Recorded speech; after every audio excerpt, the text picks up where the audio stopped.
Hello बच्चा party, कैसे हैं आप लोग। हम उम्मीद करते हैं अच्छे होंगे और रिवीजन भी आप लोगों का अच्छा से चल रहा होगा। तो पिछला टॉपिक हम लोगों ने रिवाइज किया था बायोमॉलिक्यूल्स से रिलेटेड असाइनमेंट भी आपको मैंने भेजा था जिसमें आंसर्स भी गिवन थे और हम उम्मीद करते हैं वो आपने सॉल्व भी किया होगा और लेक्चर्स भी देखा होगा। बायोमॉलिक्यूल का लेक्चर्स में मैंने मैक्सिमम क्वेश्चंस कवर करने की कोशिश किया था जो अपने टॉपिक से रिलेटेड थे या मैक्सिमम टॉपिक को कवर करने की कोशिश किया था जिससे हमारे क्वेश्चन जनरेट हो सकते हैं या बनते हैं। तो हम अपनी इसी सीरीज को आगे कंटिन्यू करते हुए हम केमिकल बॉन्डिंग की तरफ चलते हैं और आपको पता है कि बहुत इंपॉर्टेंट चैप्टर होता है केमिकल बॉन्डिंग और कोऑर्डिनेशन। बिना तो कभी कोई पेपर जनरेट ही नहीं हो सकता, बन ही नहीं सकता, ये आपको अच्छे से पता। तो केमिकल बॉन्डिंग की तरफ चलते हैं। अपना नेक्स्ट टॉपिक है केमिकल बॉन्डिंग। उसमें कुछ हम मास्टर्स प्रॉब्लम लेंगे, कुछ अच्छी प्रॉब्लम लेंगे, कुछ अच्छी नहीं बहुत अच्छी प्रॉब्लम लेंगे जिसमें हमने सिंगल करेक्ट को भी कंसीडर किया है, हमने मोर देन वन को भी कंसीडर किया है, हमने मैच द कॉलम को भी कंसीडर किया और हमने पैसेज को भी कंसीडर किया। अब इंटीजर वहां पर नहीं ले पाए हैं इतनी वेरिएशन की वजह से, आप उसको इंटीजर एज ए कैटेगरी कोई भी क्वेश्चन को इंटीजर में भी कंसीडर कर सकते हो।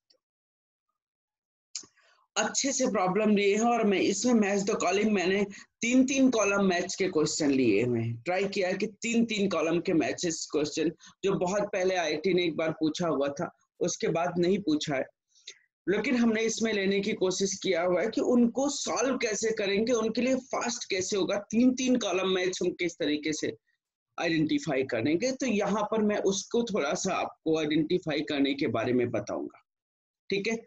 तो केमिकल बॉन्डिंग को हम स्टार्ट करते हैं अपने पहले क्वेश्चन से। बड़ा इंपॉर्टेंट टॉपिक है और इसके साथ साथ जो मैं असाइनमेंट भी दूंगा वो भी बहुत इंपॉर्टेंट असाइनमेंट होगा। मैं कोशिश करूंगा कि सबके सब मैं उम्मीद करूंगा कि सबके सब लोग उस असाइनमेंट को भी सॉल्व करें और इस लेक्चर को भी जरूर देखें, प्रॉपरली देखें, दोनों असाइनमेंट सॉल्व करें। आपको बिल्कुल नए क्वेश्चन मिलेंगे, ये गारंटी, बिल्कुल नए क्वेश्चन मिलेंगे, ये गारंटी है। बहुत टेक्निकल क्वेश्चन मिलेंगे जो हमारे सारे कॉन्सेप्ट को कवर कर रहे होंगे। ओके, चलो हम लोग मूव करते हैं अपने नेक्स्ट क्वेश्चन पे, मतलब फर्स्ट क्वेश्चन पे। नेक्स्ट क्या है, फर्स्ट क्वेश्चन आपके सामने पेश करते हैं ये क्वेश्चन और इसका आप पहले क्वेश्चन समझेंगे, क्वेश्चन समझने के बाद इसको सॉल्व करने की कोशिश करेंगे, उसके बाद आंसर में मूव करेंगे। क्वेश्चन दिया हुआ है which of the following tetraatomic species, tetraatomic species is non-polar and planar, non polar और प्लेनर टेट्राएटॉमिक स्पीसीज के बारे में बताना है जो नॉन पोलर भी हो और प्लेनर हो। टेट्राएटॉमिक, पहले तो यहां पर ये चेक कर लो, टेट्राएटॉमिक क्वेश्चन यहीं से आधा खत्म, यही तो बहुत अच्छी चीज है। टेट्राएटॉमिक आपको टोटल उस कंपाउंड में जो आयन हो उसमें टोटल एटम मिला के 4 होने चाहिए। टेट्राएटॉमिक पहला अगर हम देखें तो ये पहले ही बाहर हो गया क्योंकि ये कैसा है, पेंटाएटॉमिक है। पता नहीं हम लग चुके होंगे, हम इसी बात पे लग चुके होंगे कि सबका डाइपोल मोमेंट, पोलैरिटी, प्लेनरिटी सब निकालने में लग चुके होंगे, लेकिन उसने क्वेश्चन दिया हुआ टेट्राएटॉमिक। यही पहले अंडरलाइन करने की बात थी कि हमसे टेट्राएटॉमिक बोला तो टेट्राएटॉमिक ध्यान देना। ये अगर देखो NH4+ भी देखो तो ये भी आपको पेंटाएटॉमिक नजर आएगा, मतलब ये भी हमारा आंसर बाहर हो गया हुआ। अब ये एक टेट्राएटॉमिक है और एक ये टेट्राएटॉमिक है। ClF3 की बात करोगे तो Cl है, F है, F है, ये F है और 2 लोन पेयर है। ये आपको पता है कि ClF3 का T शेप होता है, 5 और 3 8, मतलब ये sp3 हाइब्रिडाइज होता है, सॉरी 7 3 10 sp3 डिहाइब्रिडाइज होता है, सॉरी sp3 डिहाइब्रिडाइज होता है तो सिंपल सी बात इसकी जो ज्योमेट्री होगी वो ट्राइगोनल बाइपिरामिडल होनी है, more electronegative atom above the plane और बिलो द प्लेन रहना। लेकिन अगर शेप की बात करें तो ये टी शेप है। उसने बोला टेट्राएटॉमिक चाहिए और नॉन पोलर चाहिए। नॉन पोलर तो नहीं है सर, यहाँ डायपोलमेंट अगर कैंसिल भी हुए हैं तो यहाँ पर एक फ्लोरीन कहीं ना कहीं पोलरिटी को आइडेंटिफाई कराएगा जरूर। इसका मतलब ये इसका डायपोलमेंट 0 नहीं होगा। Non polar and planar, planar की बात करो तो प्लेनर भी करेक्टर नहीं है इसमें, टी शेप्ड है। हाँ, प्लेनर करेक्टर का मतलब हम एटम की बात करें तो एटम एक प्लेन में है क्योंकि टी शेप है, लेकिन प्लेनर होने के बावजूद ये नॉन पोलर है, नहीं है, नॉन पोलर नहीं है, ये पोलर है। इसलिए ये प्लेनर है बट पोलर है, प्लेनर है बट पोलर है, और उन्होंने बोला है नॉन पोलर। अब BF3 देखो, बोरान नाम से ही क्लियर है, बच्चा इस क्वेश्चन को जानता है। BF3 सर, BF3 का डायपोलमेंट 0 होता है क्योंकि ये ट्राइगोनल प्लेनर स्ट्रक्चर होता है, sp2 हाइब्रिडाइज होता है और हर एक फ्लोरीन एक दूसरे का पोलरिटी कैंसिल आउट करते हैं, डायपोलमेंट 0 होता है, प्लेनर है और उसके साथ साथ ये नॉन पोलर है। तो हमारा आंसर आपके सामने हो गया है, कौन सा? D option. इजी सा क्वेश्चन था, बस टेक्निकली थोड़ा सा सोचना था, कोई ऐसे कोई बहुत इंपॉर्टेंट मतलब बहुत डिफिकल्ट क्वेश्चन नहीं था। हम नेक्स्ट क्वेश्चन पे मूव करते हैं, उम्मीद करते हैं अच्छा क्वेश्चन आना चाहिए आपके सामने। Question, which of the following species exist in nature, कौन सी स्पीसीज नेचर में एग्जिस्ट करने वाली है? बहुत अच्छा सवाल है, बहुत अच्छा सवाल है। हम उम्मीद करते हैं कि आपको भी अच्छा लगना चाहिए। कौन सी स्पीसीज नेचर में एग्जिस्ट करने वाली है? यहाँ पर pH5। देखो, सबका हाइब्रिडेशन की बात करो तो हाइब्रिडेशन यहाँ पर 5 है, मतलब 5 सराउंडिंग एटम है, तो सब में कहीं ना कहीं d ऑर्बिटल इन्वॉल्व होगी। अगर हम सेकेंड पीरियड के बाद थर्ड पीरियड के एलिमेंट की बात करें, थर्ड पीरियड के एलिमेंट की बात करें, चाहे हम फास्फोरस लें, सल्फर लें, और फास्फोरस लें, सल्फर लें, ब्रोमीन लें, आयोडीन ले लें, कुछ भी ले लें, समझ में आ गया? Phosphorus, sulphur, chlorine, bromine, iodine, कुछ भी थर्ड पीरियड या उसके बाद की बात करें, अगर वो डी ऑर्बिटल इन्वॉल्व कर रहे होंगे, डी ऑर्बिटल हाइब्रिडेशन में इन्वॉल्व कर रहे होंगे, तो ये जरूर ध्यान रखना उनके पास कहीं न कहीं delta partial positive charge develop हो रहा होगा। पार्शियल पॉजिटिव चार्ज डेवलप हो रहा होगा तभी वो डी ऑर्बिटल इन्वॉल्व कर रहे होंगे, ये बहुत अच्छे से समझना। अगर डी ऑर्बिटल इन्वॉल्व कर रहे हैं, पेंटावैलेंसी शो कर रहे हैं, तो उनके पास कहीं ना कहीं पार्शियल पॉजिटिव चार्ज इन्वॉल्व जरूर हो रहा होगा। हम जानते हैं कि PCl5 बनता है लेकिन PH5 नहीं बनता है। क्यों? क्योंकि PH5 में इसके पास निगेटिव चार्ज आता है, इसके पास पॉजिटिव चार्ज नहीं आता है, उसके पास निगेटिव चार्ज आता है। और PCl5 की बात करोगे तो फास्फोरस के पास निगेटिव चार्ज आता है। बी को मैं समझाता हूँ, PH3F2, इसके पास भी देखोगे तो निगेटिव चार्ज ही ओवरऑल बनेगा, 2 फ्लोरीन और 3 हाइड्रोजन की वजह से निगेटिव चार्ज बनेगा। फास्फोरस के हाइड्रोजन लेस इलेक्ट्रोनेगेटिव है तो फास्फोरस पे मोर इलेक्ट्रोनेगेटिव कैरेक्टर आएगा।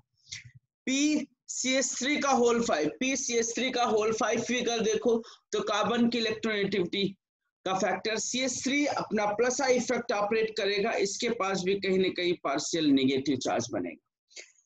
PH4 की अगर बात करो, PH4 की अगर बात करो तो PH4 सर ऐसा मॉलिक्यूल ही नहीं है, PH4 ऐसा है PH4 प्लस और F माइनस है। एक्चुअली PH4 प्लस और H माइनस है। F माइनस है, कैसे बना होगा?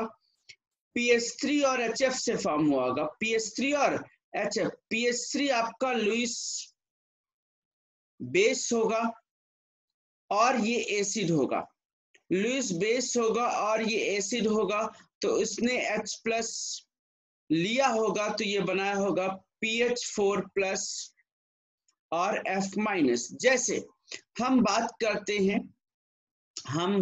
करते हैं अगर तुम्हें याद हो तो हम बोलते हैं कि NCl5 नहीं बनता है, NCl5 नहीं बनता है, लेकिन NH4Cl बनता है।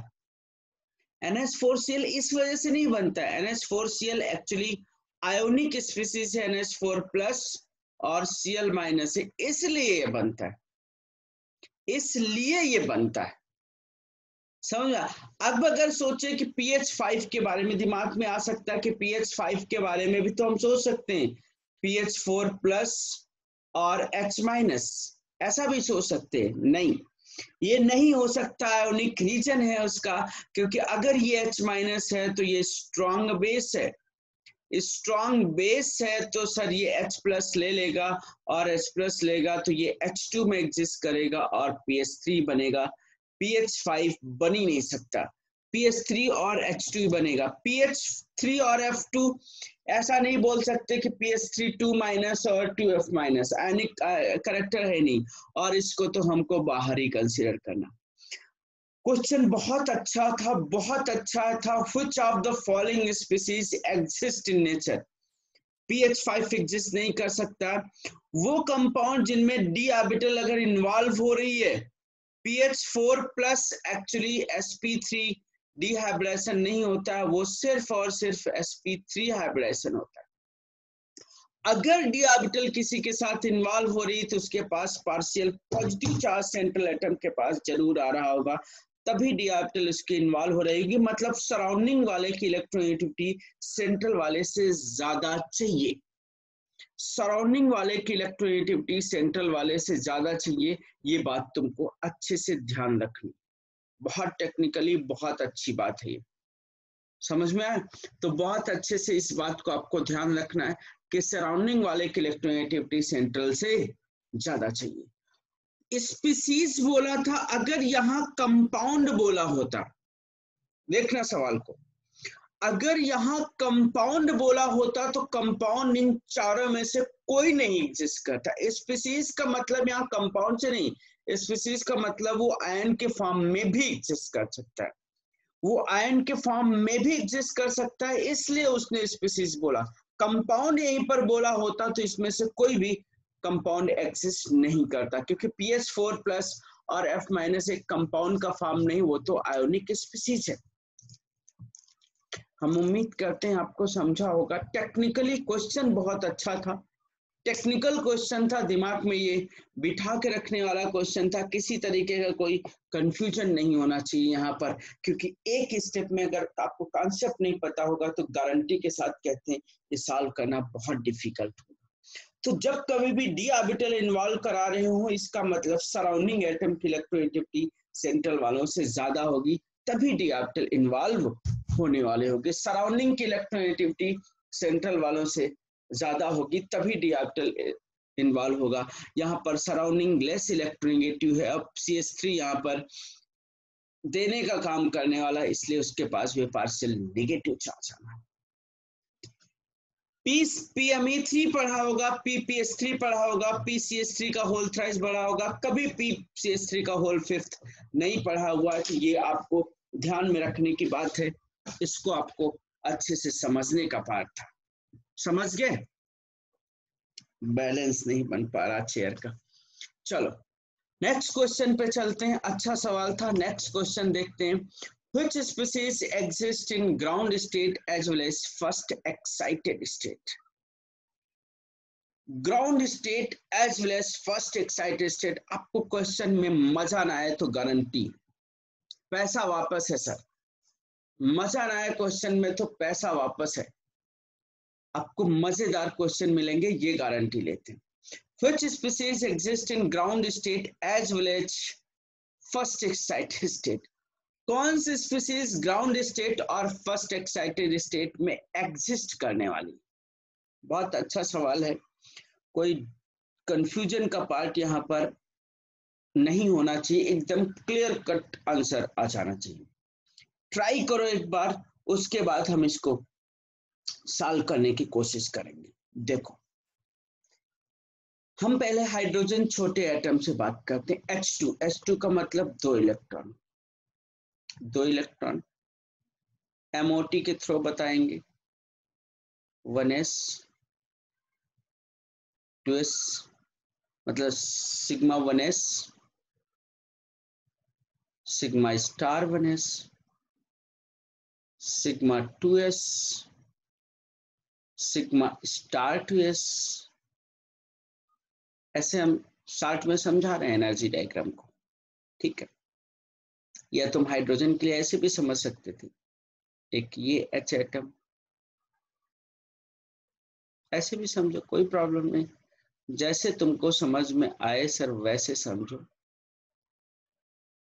क्योंकि H वाले को हम क्यों ले रहे हैं, उससे हमारा बहुत कुछ आइडिया लग जाना।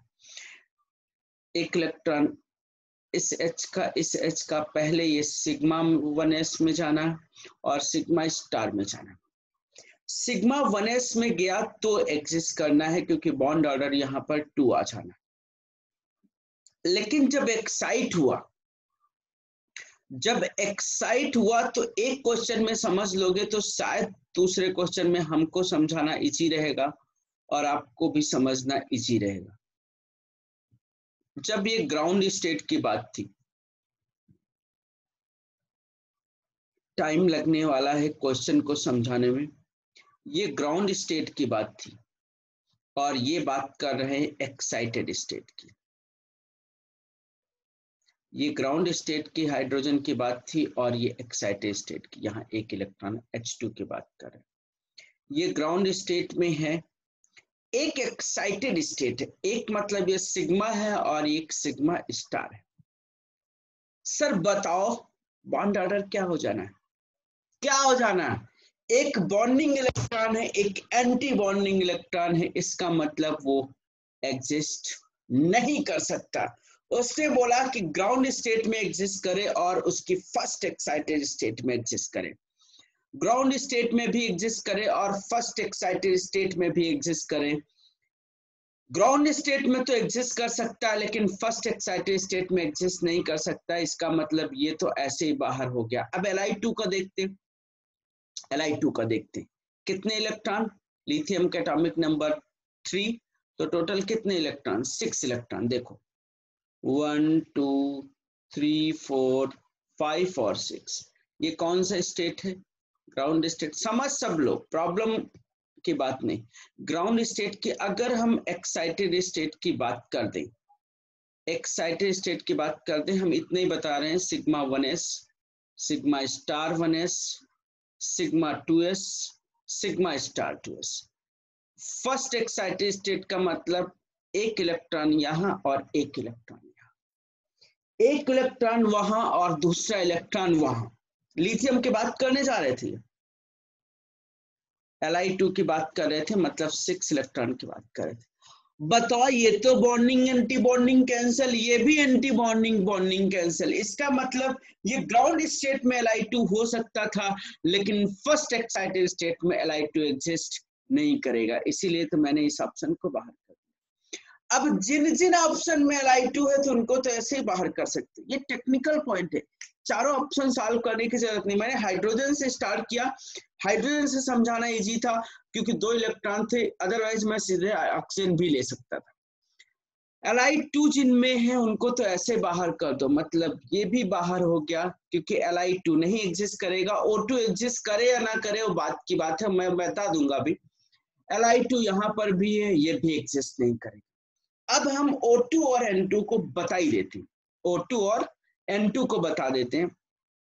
अगर बाई चांस हम N2 के बारे में बात कर लें, N2 के बारे में बात कर ले तो ये sigma 1s sigma star 1s sigma 2s sigma star 2s पाई 2px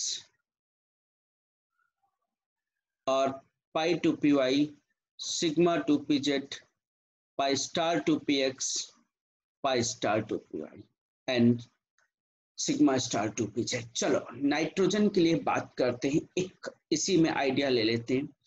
नाइट्रोजन के लिए बात करते हैं तो टोटल कितने इलेक्ट्रॉन, 14 इलेक्ट्रॉन। थोड़ा टाइम टेकिंग क्वेश्चन है लेकिन कॉन्सेप्ट आपको सब क्लियर हो जाएंगे, ये गारंटी। 14 इलेक्ट्रॉन है तो मतलब कितने हो गए, 2 हो गए ग्राउंड स्टेट, 2 2 4 2 6 2 8, 2 10, 2 12 और 2 14। ये तो ग्राउंड स्टेट की बात हुई। ग्राउंड स्टेट की बात हुई, ये sigma 1s, sigma star 1s, sigma 2s, sigma star 2s, pi 2p x equal to pi 2p y और sigma 2p z, pi star 2p x और पाई स्टार 2p y। कोई problem नहीं, time दे सकते हैं हम, कोई problem नहीं। ये ग्राउंड स्टेट है। ग्राउंड स्टेट में तो देखो 2p z तक गया तो एग्जिस्ट कर गया, 2p z में गया ना, ये देखो पाई 2p x, पाई 2p y और सिग्मा 2p z। अब एक्साइटेड स्टेट कराएंगे तो इसी का तो इलेक्ट्रॉन एक इसमें जाना है, इसी का पहले ग्राउंड स्टेट में इसका बॉन्ड ऑर्डर, ग्राउंड स्टेट में N2 का बॉन्ड ऑर्डर 3 था, लेकिन जब excited state, first excited state की बात करेंगे तो एक इलेक्ट्रॉन यहां जाएगा ना, कैंसिल आउट हो जाएगा ना, समझ रहे हो ना, कैंसिल, एक ही इलेक्ट्रॉन तो यहाँ गया, समझना, एक इलेक्ट्रॉन यहाँ गया, ये तो जैसे थे वैसे के वैसे ही रहेंगे, यहाँ का एक इलेक्ट्रॉन यहाँ चला गया, ये बॉन्डिंग, ये एंटी बॉन्डिंग कैंसिल हो गया। अभी भी आपको कितने बॉन्डिंग इलेक्ट्रॉन मिल रहे हैं? 4 बॉन्डिंग इलेक्ट्रॉन मिल रहे हैं। एक्साइटेड स्टेट में N2 का बॉन्ड ऑर्डर 2 हो जाना है, एक्साइटेड स्टेट में N2 का बॉन्ड ऑर्डर 2 हो जाना। टेक्निकली सोचना, आपको समझ आएगा, समझना। एक इलेक्ट्रॉन, पहले दोनों इलेक्ट्रॉन यही थे ग्राउंड स्टेट में, अब फर्स्ट एक्साइटेड स्टेट का मतलब एक इलेक्ट्रॉन यहां चला गया एंटी बॉन्डिंग में, ये एंटी बॉन्डिंग, ये बॉन्डिंग कैंसिल हो गया, इतने इलेक्ट्रॉन बचे ना, और इतने इलेक्ट्रॉन का मतलब कितने इलेक्ट्रॉन हो गए यहाँ पर? टोटल 12 इलेक्ट्रॉन, 12 इलेक्ट्रॉन, तो ये बॉन्डिंग एंटी बॉन्डिंग, ये बॉन्डिंग एंटी बॉन्डिंग कैंसिल, और सिर्फ ये बॉन्डिंग के 4 इलेक्ट्रॉन बचे, मतलब बॉन्ड ऑर्डर 2 हो गया ना। अब ऑक्सीजन के एक बार देख लेते, चलो देख लेते। ऑक्सीजन में भी यहां तक चले जाएंगे, यहां तक तो एकदम क्लियर रखते हैं, कोई प्रॉब्लम नहीं है, यहां तक एकदम क्लियर रखते हैं। अब इसकी बात कर रहे हैं, इसमें हम भरना बता दे रहे हैं, यहां तक तो देखने की जरूरत नहीं है।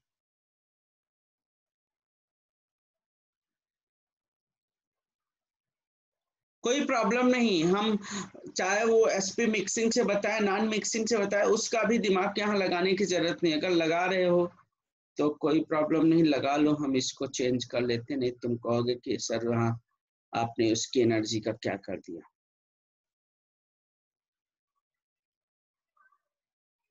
कर दिया ना, देखो अब यहाँ तक, सॉरी, यहाँ तक कितने इलेक्ट्रॉन भर गए? 2 2 4 2 6 2 8, यहाँ हो गए 2 10 2 12 2 14 हो गए। कितने इलेक्ट्रॉन ऑक्सीजन के? 16, मतलब 1 और 1। ये ग्राउंड स्टेट की बात हुई। O2 के ग्राउंड स्टेट में, O2 के ग्राउंड स्टेट में बॉन्ड ऑर्डर कितना हुआ? 2 हुआ। लेकिन अगर इसको, ये तो क्या हुआ, पाई स्टार 2px और पाई स्टार 2py और ये सिग्मा स्टार 2pz। अब अगर ये इलेक्ट्रॉन यहाँ एक्साइट भी कराएं तो एंटी बॉन्डिंग से एंटी बॉन्डिंग में ही गया ना इलेक्ट्रॉन, एंटी बॉन्डिंग से एंटी बॉन्डिंग में भी गया है। अगर हम एक्साइटेड स्टेट की बात करेंगे तो भी बॉन्ड ऑर्डर इसका 2 ही होना है, मतलब ये मॉलिक्यूल एग्जिस्ट करने वाला है, मतलब O2 भी एग्जिस्ट करेगा और N2 भी एग्जिस्ट करेगा, O2 भी एग्जिस्ट करेगा और N2 भी एग्जिस्ट करेगा। बहुत अच्छा सवाल था, आप समझ सकते हो। थोड़ा टेक्निकली क्वेश्चन था, थोड़ा रिलेट करने के बाद किया, फिर मैं डिटेल में चला गया, इसीलिए मैंने H2Li2 से समझाया, O2N2 की फिर समझाने की जरूरत नहीं थी। लेकिन अगर आप देखो तो आपको पूरा कॉन्सेप्ट क्लियर दिख गया होगा, दिखा ना? ठीक है, ये चारों इस तरीके से क्लियर। लेक्चर देखोगे तब ये कॉन्सेप्ट समझ में आएगा। मैं, क्योंकि मैंने ऑब्जर्व किया, बहुत सारे लोग ऐसे भी, बहुत सारे लोग तो देखते नहीं, ना ही असाइनमेंट के तरफ ध्यान देते हैं, ना ही मैं PDF जो भेजता हूँ लेक्चर का वही ध्यान देते हैं। लेकिन जो अगर ध्यान दे रहे हैं तो पीडीएफ भी बहुत सारे लोग सिर्फ पीडीएफ देख के उसी से एनालिसिस कर लेते हैं कि ऐसा ऐसा, हाँ ऐसा ऐसा हो रहा होगा। नहीं सर, आप एक बार लेक्चर तो देखो, आपको शायद मजा आएगा, अच्छा लगेगा, आपकी बहुत सारी चीजें रिकॉल होंगी, ये गारंटी है। एक बार लेक्चर 1 घंटा टाइम तो दो, किसी चीज को आप टाइम दोगे तो जरूर वो हमको कोई ना कोई आउटपुट जरूर देगा। ठीक है, चलो। Which paramagnetic species contains only one type of bond, either sigma or only one type of bond, either sigma or pi? कौन सी पैरामैग्नेटिक स्पीसीज में सिर्फ सिग्मा बॉन्ड होता है या सिर्फ पाई बॉन्ड होता है, ये बताना। Which paramagnetic species contains either sigma or pi bond? सिर्फ सिग्मा बॉन्ड हो या पाई बॉन्ड हो, लेकिन वो हो पैरामैग्नेटिक। पैरामैग्नेटिक हो, आइदर सिग्मा बॉन्ड और पाई बॉन्ड। समझने की कोशिश करना। चलो देखो, अब B2 देखो, B2 टोटल कितने इलेक्ट्रॉन? 10 इलेक्ट्रॉन।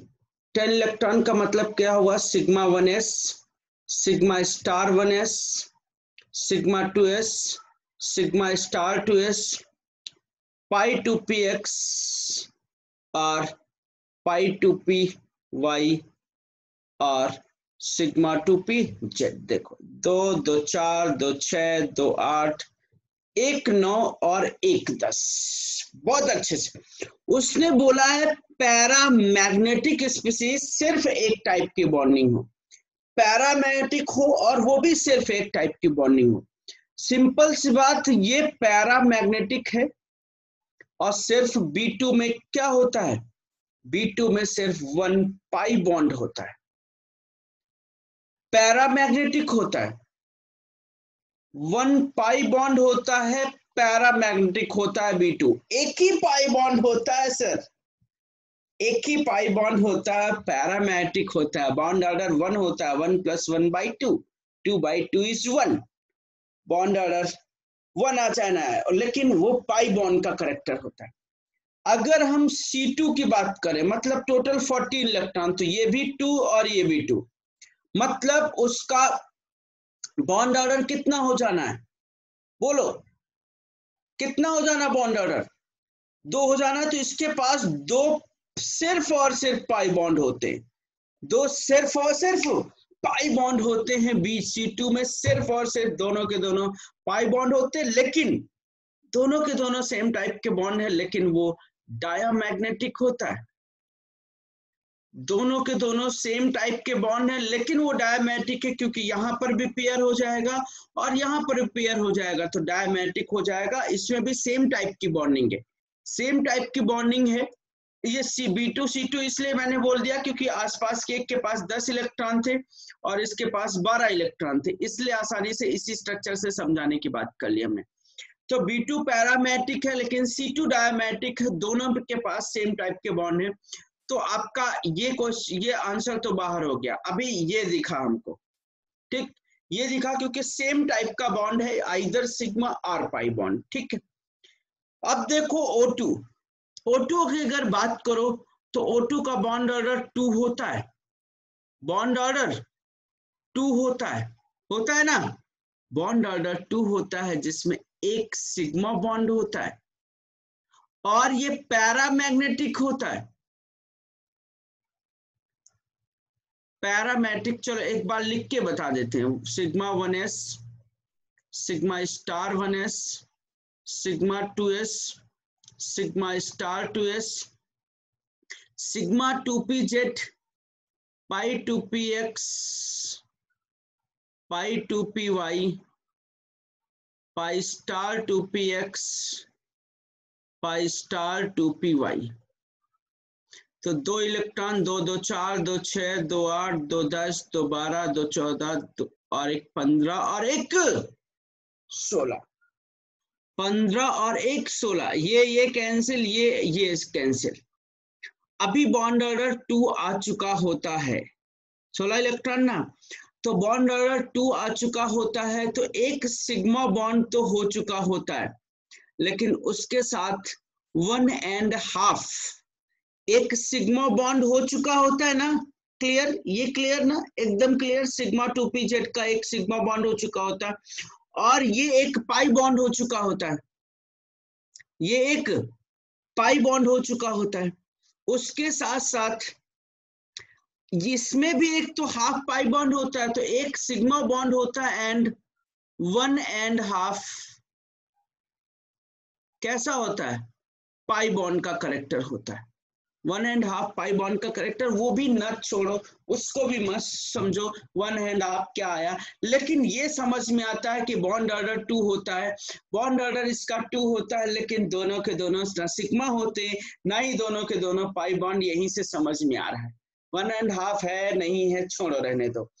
और इसी ग्रुप का तो S2 है, मतलब ये भी बाहर हो गया, पैरामेट्रिक है कोई डाउट नहीं, इसी ग्रुप का S2 है, तो उसका भी करेक्टर सेम जैसा होगा। हम MOT से एक्सप्लेन नहीं कर पाते हैं, लेकिन करेक्टर तो हम सेम एक्सप्लेन करते हैं ना, जैसे F2 Cl2 Br2 I2 सबका बॉन्ड ऑर्डर 1 है, मतलब करेक्टर तो सेम तरीके से एक्सप्लेन करते हैं ना। तो S2 भी सर पैरामैग्नेटिक होती है, लेकिन इसका भी बॉन्ड ऑर्डर में एक सिग्मा होता है और बाकी पाई का करेक्टर होता है, मतलब इसमें भी 2 टाइप की बॉन्डिंग है, आइदर सिग्मा एंड पाई नहीं है, सिग्मा भी है और पाई का करेक्टर है। B2 एक ऐसा मॉलिक्यूल है जो कि पैरामैग्नेटिक है और उसके साथ साथ पैरामैग्नेटिक है और उसके साथ साथ सिर्फ और सिर्फ उसमें एक पाई बॉन्ड का करेक्टर। समझा होगा क्या तुमने? मुझे उम्मीद है समझा होगा, वापस से एक बार ट्राई करना, अच्छा सवाल है, आपको समझ जरूर आएगा। S2 के लिए नहीं अप्लाई करते हैं MOT के कॉन्सेप्ट, बट जो बिहेवियर होता है वही O2 के लिए होना है, वही S2 के लिए होना है, वही N2 के लिए होना है, उसी तरीके का बिहेवियर P2 के लिए होना है, वही F2 के लिए होना है, वही Cl2 के लिए होना है, वही Br2 के लिए होना है। तो पैरामेट्रिक करेक्टर S2 में भी आना, पैरामेट्रिक करेक्टर O2 में भी आना, स्टेबल लेस स्टेबल वो अलग मैटर हो गया, कौन ज्यादा स्टेबल कौन कम स्टेबल वो अलग बात हो गई, लेकिन करेक्टर एक जैसे बताने। क्लियर? चलो नेक्स्ट क्वेश्चन, इसका answer is A. Which pair is not the correct order of lattice energy? कौन सा पेयर इसमें लैटिस एनर्जी का करेक्ट ऑर्डर नहीं है? देखो, lattice energy directly proportional to charge होती है, ये आपको पता है। Lattice energy is directly proportional to charge. जब lattice energy is directly proportional to charge है तो यहाँ पर ये +1 -1 +2 -2, सिंपल सी बात, लैटिस एनर्जी MgO की ज्यादा होनी है। लैटिस एनर्जी MgO की ज्यादा होनी है, ये आपका करेक्ट आंसर है, लेकिन नॉट करेक्ट पूछा हुआ है, मतलब ये करेक्ट इस क्वेश्चन के लिए आंसर है, नॉट करेक्ट में ये करेक्ट नहीं है, ये करेक्ट नहीं है। MgO की लैटिस एनर्जी ज्यादा होनी चाहिए और KCl की लैटिस एनर्जी कम होनी चाहिए। वैसे ही Al+3 और N3- Mg+2 और O-2, सिंपल बात, ये करेक्ट है, ये करेक्ट है। AlN में चार्ज ज्यादा है और MgO में चार्ज कम है। जब AlN में चार्ज ज्यादा है और MgO में चार्ज कम है तो सिंपल सी बात है, लैटिस एनर्जी ज्यादा होगी। CaO और BaO कैल्शियम, इसमें चार्ज दोनों के पास -2 और +2 है, चार्ज का फैक्टर सेम है, साइज छोटा होगा, साइज छोटा होगा तो लैटिस बहुत स्ट्रांग होगा, मतलब ये स्टेटमेंट भी करेक्ट है। CaO की लैटिस एनर्जी MbAO से ज्यादा होगी। यहाँ पर भी MgCO3 +2 है, -2 है, +2 है और -2 है। Mg का साइज छोटा होता है, Ca का साइज बड़ा होता है। MgCO3 की लैटिस एनर्जी ज्यादा होगी और CaCO3 की लैटिस एनर्जी कम होगी, तो BCD करेक्ट है। इनकरेक्ट हमारा है इसमें आंसर क्या? ए। तो lattice energy inversely proportional to size होती है और डायरेक्टली प्रोपोर्शनल टू चार्ज भी होता है। चार्ज का फैक्टर जितना ज्यादा होगा लैटिस एनर्जी उतनी ज्यादा होगी, और साइज का फैक्टर जितना छोटा होगा लैटिस एनर्जी उतनी ज्यादा होगी। क्लियर? समझो।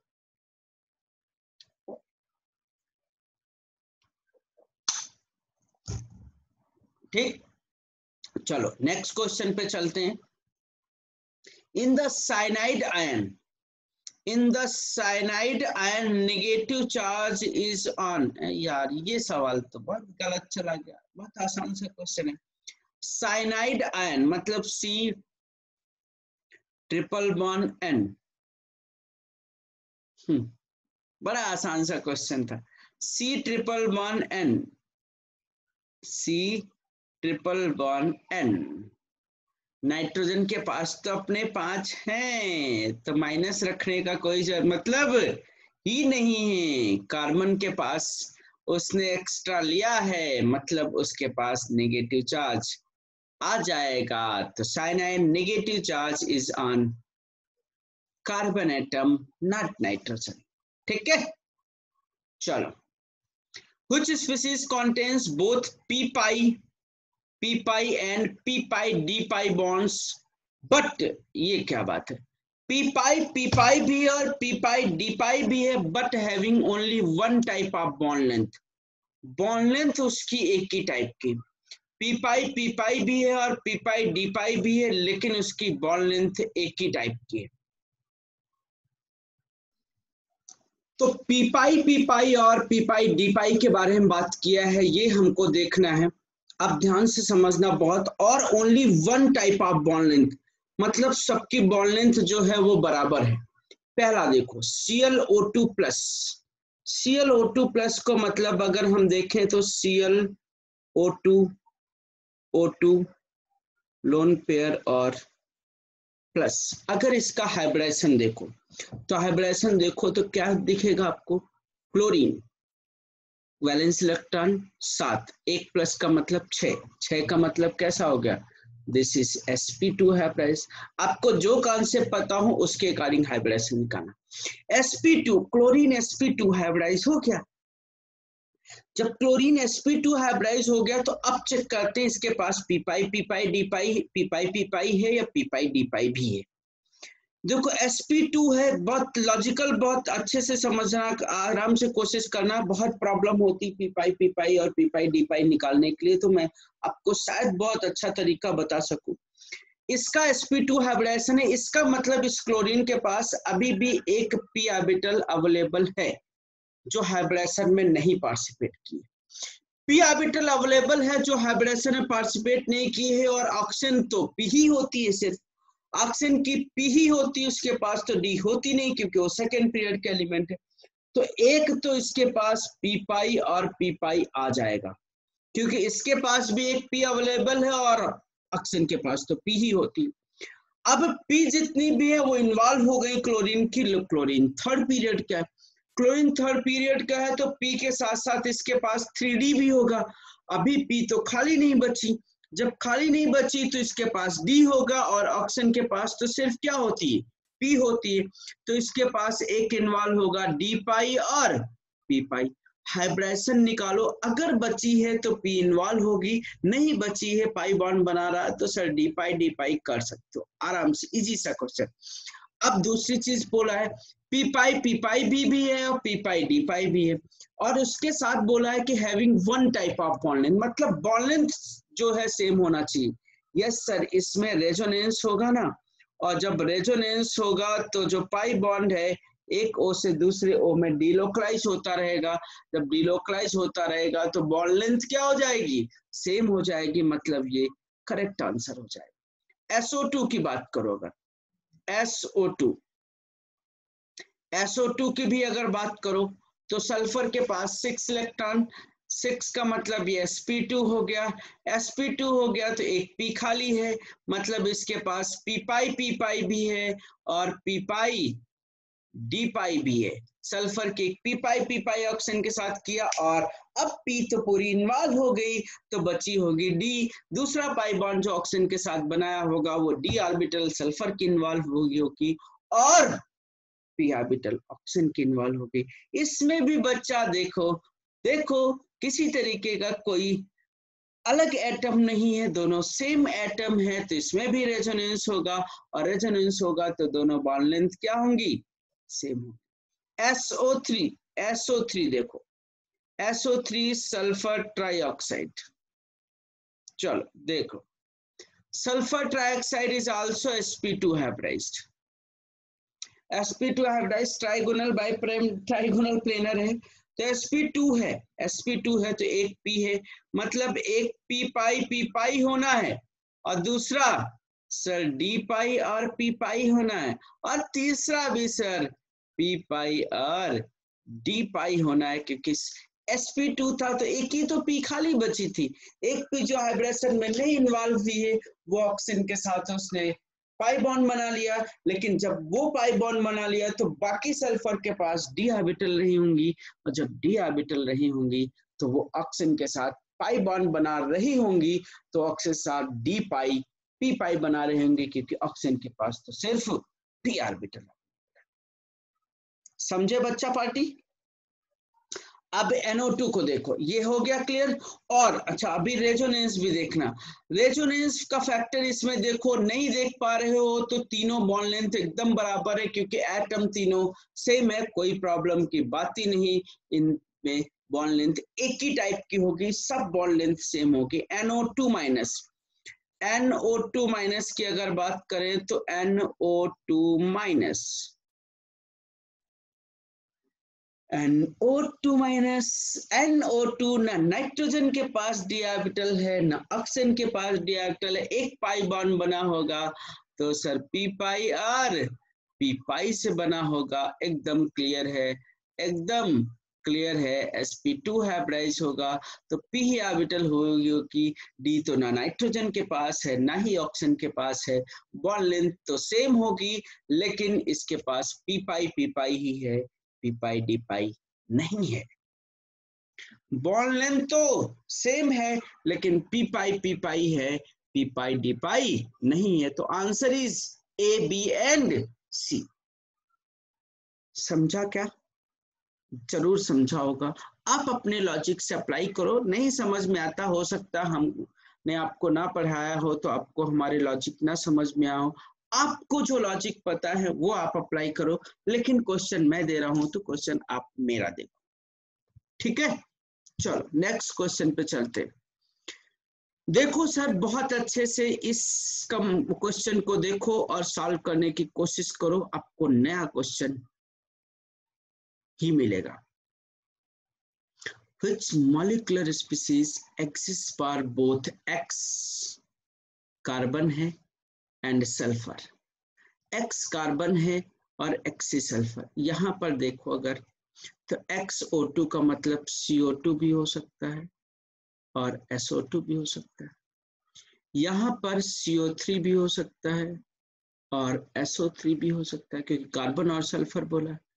यहाँ पर CH4 हो सकता है, SH4 हो सकता है, यहाँ पर क्या होगा, COF2 भी हो सकता है और SOF2 भी हो सकता है। कौन सी स्पीशीज इसमें एग्जिस्ट करेगी?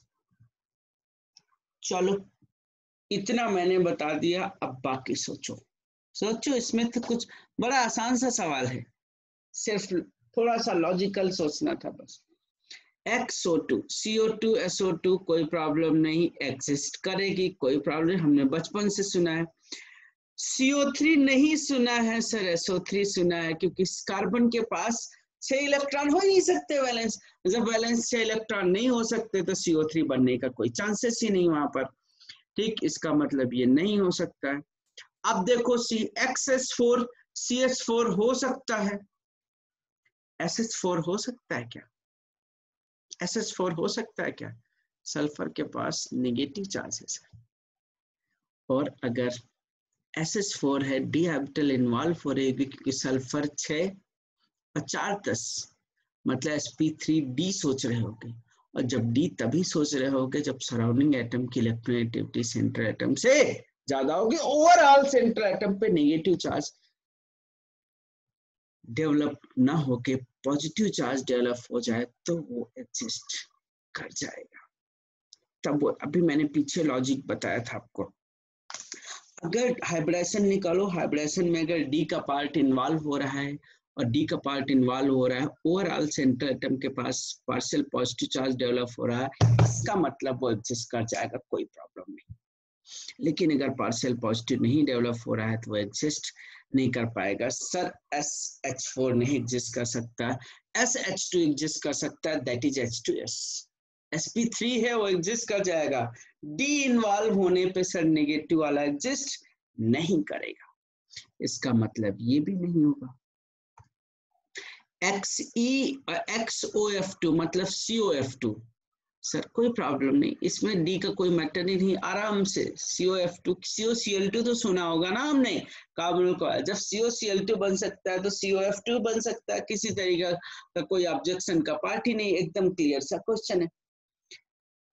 SOF2 आराम से कोई प्रॉब्लम नहीं, SOCl2 SOBr2 SOF2 सबके सब हमने सुने हैं बचपन से और सुने हैं और हम यूज करेंगे, तो आंसर हो जाना है ये मोर देन वन का answer A and D. New question, चलो एकदम न्यू क्वेश्चन आपके सामने पेश करते हैं। Which of them does not exist in hypoic form of oxy acid? Hypoic form of oxy acid, सोचो सोचो जल्दी से, तुम्ही को सोचना है, सोचो।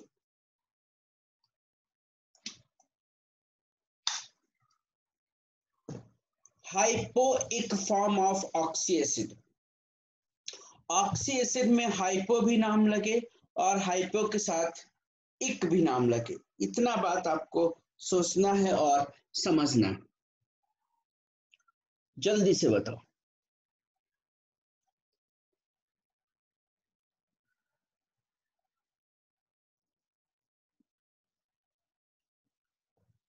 सोचा क्या? देखो नहीं सोचा, ये सोच लिया किसी ने तो सोचो, मतलब ध्यान दो। देखो एक पेरेंट एसिड, पेरेंट एक एसिड होगा, पेरेंट अगर एक एसिड है और उसके पास दो H हैं, दो H प्लस है, दो H प्लस है, दो H प्लस है, पेरेंट एक एसिड से ही हम सर पायरो बनाते हैं या डाई बनाते हैं। पेरेंट एक एसिड से ही हम पायरो बनाते हैं या डाई बनाते हैं, अगर तुम्हें पता हो। पेरेंट एक एसिड से ही हम पायरो एसिड बनाते हैं या पायरो एक एसिड बनाते हैं या डाई एक एसिड बनाते हैं। पेरेंट से याद करो H2SO4, H2SO4 से सल्फ्यूरिक एसिड से पायरो सल्फ्यूरिक एसिड बनता है और उसी से हम डाई वाला भी एसिड बना लेते हैं। और पायरो या डाई में से एक ऑक्सीजन कम कर दें, पायरो या डाई में से एक ऑक्सीजन कम कर दें तो इसी से हम हाइपोइक एसिड बनाते हैं। पायरो या इक में से, पायरो या डाई में से एक ऑक्सीजन कम कर दे तो हम हाइपोइक एसिड बनाते हैं। हाइपो का मतलब लेस, लेस ऑक्सीजन हो जाए। ये एक लॉजिक सा पार्ट है, सिंपल सा लॉजिक होता है पायरो बनाने का या डाई बनाने का और उसके साथ साथ हाइपो बनाने का।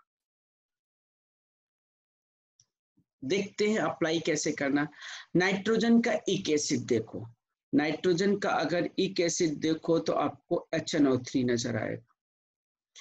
फास्फोरस, क्लोरीन का, चलो क्लोरीन का इक एसिड देखोगे, इक एसिड HClO3 बनेगा, HClO4 नहीं, HClO3। फास्फोरस का अगर इक एसिड देखोगे तो आपको H3PO4 बनेगा और सल्फर का अगर इक एसिड देखोगे तो H2SO4 बनेगा। लॉजिक समझो, पेरेंट इक एसिड में अगर दो H प्लस हैं, दो H निकलने वाले हैं तो ही वो पायरो और डाई बनाएगा, और जब पायरो और डाई बन सकता है तो फिर हम हाइपो जरूर बना सकते हैं। अगर पायरो और डाई बन सकता है तो हम हाइपो बना सकते हैं। लॉजिक बहुत अच्छा। Sulphuric acid, pyro sulphuric acid, pyro phosphoric acid सब सुना है हम लोगों ने, अगर याद हो तुम्हें। तो ये बताओ इसके पास दो H हैं? नहीं है। क्लोरीन HClO3 के पास दो H है? नहीं है। मतलब ये तो क्या हो गया, बाहर हो गया। H3PO4, अपना हाइपो बनाएगा कि नहीं? सर इसी का आप पायरो बना लो और इसी का एक ऑक्सीजन कम कर लो तो आपको हाइपोसल्फ्यूरिक एसिड मिल जाएगा और पायरोसल्फ्यूरिक एसिड मिल जाएगा। हाइपोसल्फ्यूरिक एसिड मिल जाएगा और फास्फोरस के लिए पायरोसल्फ्यूरिक एसिड मिल जाएगा। Pyro phosphoric acid sorry, sulphur के लिए हमको हाइपोसल्फ्यूरिक एसिड मिल जाएगा और फास्फोरस के लिए हमको हाइपोफास्फोरिक एसिड मिल जाएगा। बहुत अच्छा सवाल था। लॉजिक आपको याद रखना है कि हम पायरो और डाई उन्हीं का बना सकते हैं जिनके पेरेंटिक एसिड, पेरेंटिक की बात करें, जिनके पेरेंटिक एसिड में मिनिमम 2 H तो होने जरूरी हैं। 2 H प्लस प्रेजेंट है तो ही हम पायरो और डाई इक बनाएंगे और पायरो और डाई इक बन जाएगा तो उनसे एक ऑक्सीजन कम करके हम क्या बना सकते हैं? हाइपोइक एसिड बना सकते हैं। तो हमारे लिए ये भी क्वेश्चन मोर देन 1 का हो गया। फास्फोरस हो गया आंसर और सल्फर हो गया। ऐसे भी लॉजिक समझो। नाइट्रोजन का कभी हमने हाइपो एसिड सुना ही नहीं, क्लोरीन का हमने हाइपोइक एसिड सुना ही नहीं, बस खत्म। हाइपो सुना है, अस सुना है, इक नहीं सुना। हाइपोक्लोरस एसिड पढ़ा है लेकिन वो इक नहीं होता है, अस होता है। ठीक, क्लियर? चलो, magnetic nature of which species remains same if sp mixing present or not? Magnetic nature of which species remains same if sp mixing present or not? sp mixing present है या नहीं present है तो उसके पास मतलब sp mixing present है या नहीं present है फिर भी उसके मैग्नेटिक नेचर में कोई चेंजेस नहीं होते। देखो, sp मिक्सिंग हो या sp मिक्सिंग ना हो, मतलब जो पैरा मैग्नेटिक है वो पैरा ही रहे, जो डायमैग्नेटिक है वो डाया ही रहे। sp मिक्सिंग हो रही हो या sp मिक्सिंग ना हो रही हो, ठीक है, बात समझना। sp मिक्सिंग हो रही हो या sp मिक्सिंग ना हो रही हो, पैरा वाला पैरा ही रहे, चाहे sp मिक्सिंग हो रही हो चाहे sp मिक्सिंग ना हो रही हो, डाया वाला डायरा ही रहे, sp मिक्सिंग हो रही हो या ना हो रही हो। बहुत अच्छा सा पॉइंट। बहुत इंपॉर्टेंट एक चीज समझ लेंगे, अगर टोटल इलेक्ट्रॉन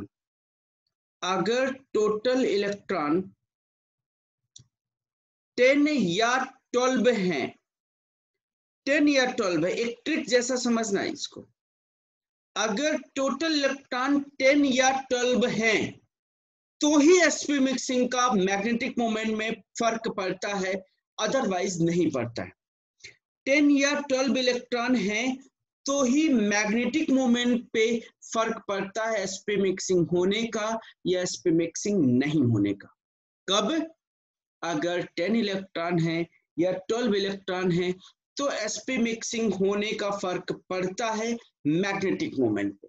बहुत टेक्निकल बात है, इसके ऊपर चाहे जो भी हो या इसके नीचे जो भी हो, sp मिक्सिंग हो चाहे sp मिक्सिंग ना हो, कोई फर्क नहीं पड़ता। अब ध्यान दो, 10 या 12 का मतलब क्या हुआ? B2 हुआ और C2 हुआ, इन्हीं के ऊपर फर्क पड़ना है, N2 और O2 पे फर्क नहीं पड़ना है। समझ गया? तो हमको अब आंसर आप चेक करते हैं। क्या मैंने बोला? टोटल इलेक्ट्रॉन 10 या 12 हैं तो sp मिक्सिंग हो रही है और sp मिक्सिंग नहीं हो रही है तभी मैग्नेटिक मोमेंट में फर्क पड़ेगा, मतलब मैग्नेटिक नेचर चेंज होगा। जैसे मैं देखो सिंपली बता रहा हूँ, इसका मतलब यहाँ पर 10 इलेक्ट्रॉन है, यहाँ पर 12 इलेक्ट्रॉन, इन्हीं में फर्क पड़ेगा, इन पे कोई फर्क नहीं पड़ेगा। तो उसने बोला which remains same if sp mixing takes place or not takes place। ध्यान दो, जैसे हमने sp मिक्सिंग और नॉट मिक्सिंग का हमने कुछ अरेंजमेंट बना लिया,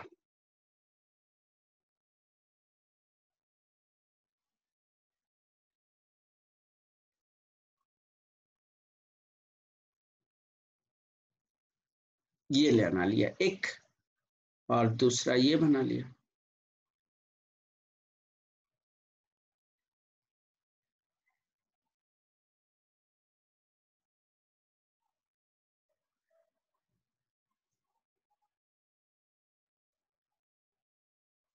ठीक, sp मिक्सिंग में इन्हीं में फर्क पड़ता है ना, सिग्मा 2pz पहले आ जाता है, एक में सिग्मा 2pz बाद में चला जाता है, ये तो आपको अच्छे से पता ही है, सबको अच्छे से पता है। अब देखो B2, एक एक समझना। B2 का मतलब कितने इलेक्ट्रॉन? 10, 1 2 3 4 5 6 7 8 9 एंड 10, इसमें भरते हैं 1 2 3 4 5 6 7 8 9 एंड 10। देखो फर्क पड़ा ना, समझना।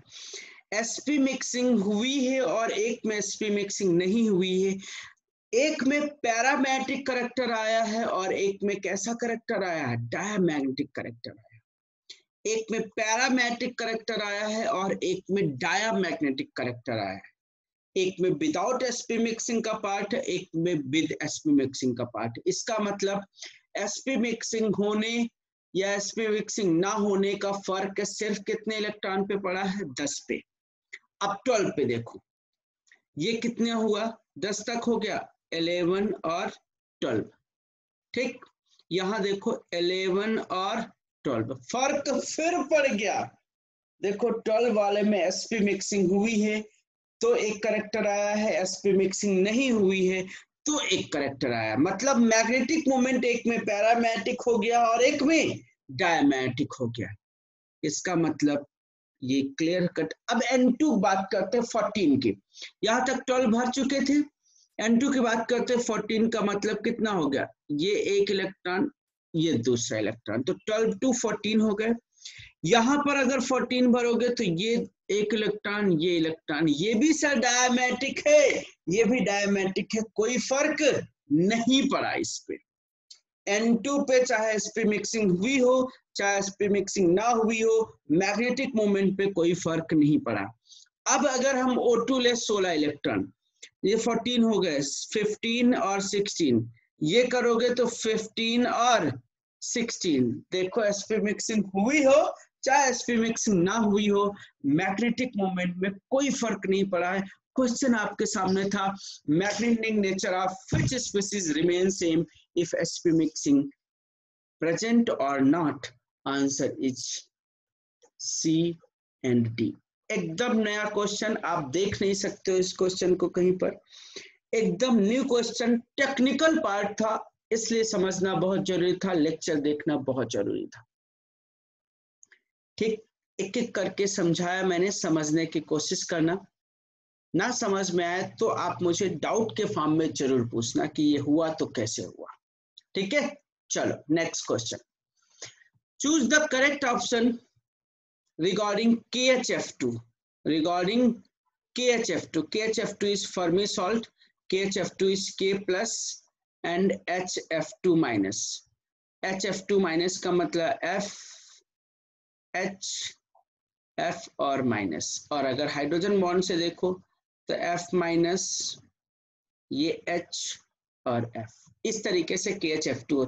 KHF2 बनता है जबकि KCl2, KHBr2 और KHI2 नहीं बनता है, क्यों? Due to intermolecular hydrogen bonding present in HF molecule, जबकि HCl, HBr और HI में इंटरमॉलिक्यूलर या इंट्रामॉलिक्यूलर हाइड्रोजन बॉन्डिंग नहीं होती। इट इज आयोनिक कंपाउंड, एकदम परफेक्ट आंसर है। ये आयोनिक कंपाउंड होता है या नहीं होता है, ये बताओ। यस, ये आयोनिक कंपाउंड है, KHF2 is ionic compound. Anionic part of it is an example of very strong hydrogen bonding. Anionic part यही ना, anionic part of it is an example of very strong hydrogen bonding, is with a linear shape, is with a linear shape। एकदम clear है, एकदम clear है कि इसमें जो anionic part है उसमें बहुत स्ट्रांग हाइड्रोजन बॉन्डिंग हुई, क्योंकि इसके पास बहुत ज्यादा पार्शियल पॉजिटिव चार्ज है और इसके पास बहुत पार्शियल नेगेटिव चार्ज है, वेरी स्ट्रांग हाइड्रोजन बॉन्डिंग हुई। Anionic part of it is an example of very strong hydrogen bonding and is with a linear shape. बिल्कुल परफेक्ट है, एकदम सही आंसर है, तो B answer is also correct. Third देखो, third देखो, चलो देखो, average HF bond energy in its anionic part, average HF bond energy in its anionic part is more than the HF molecule.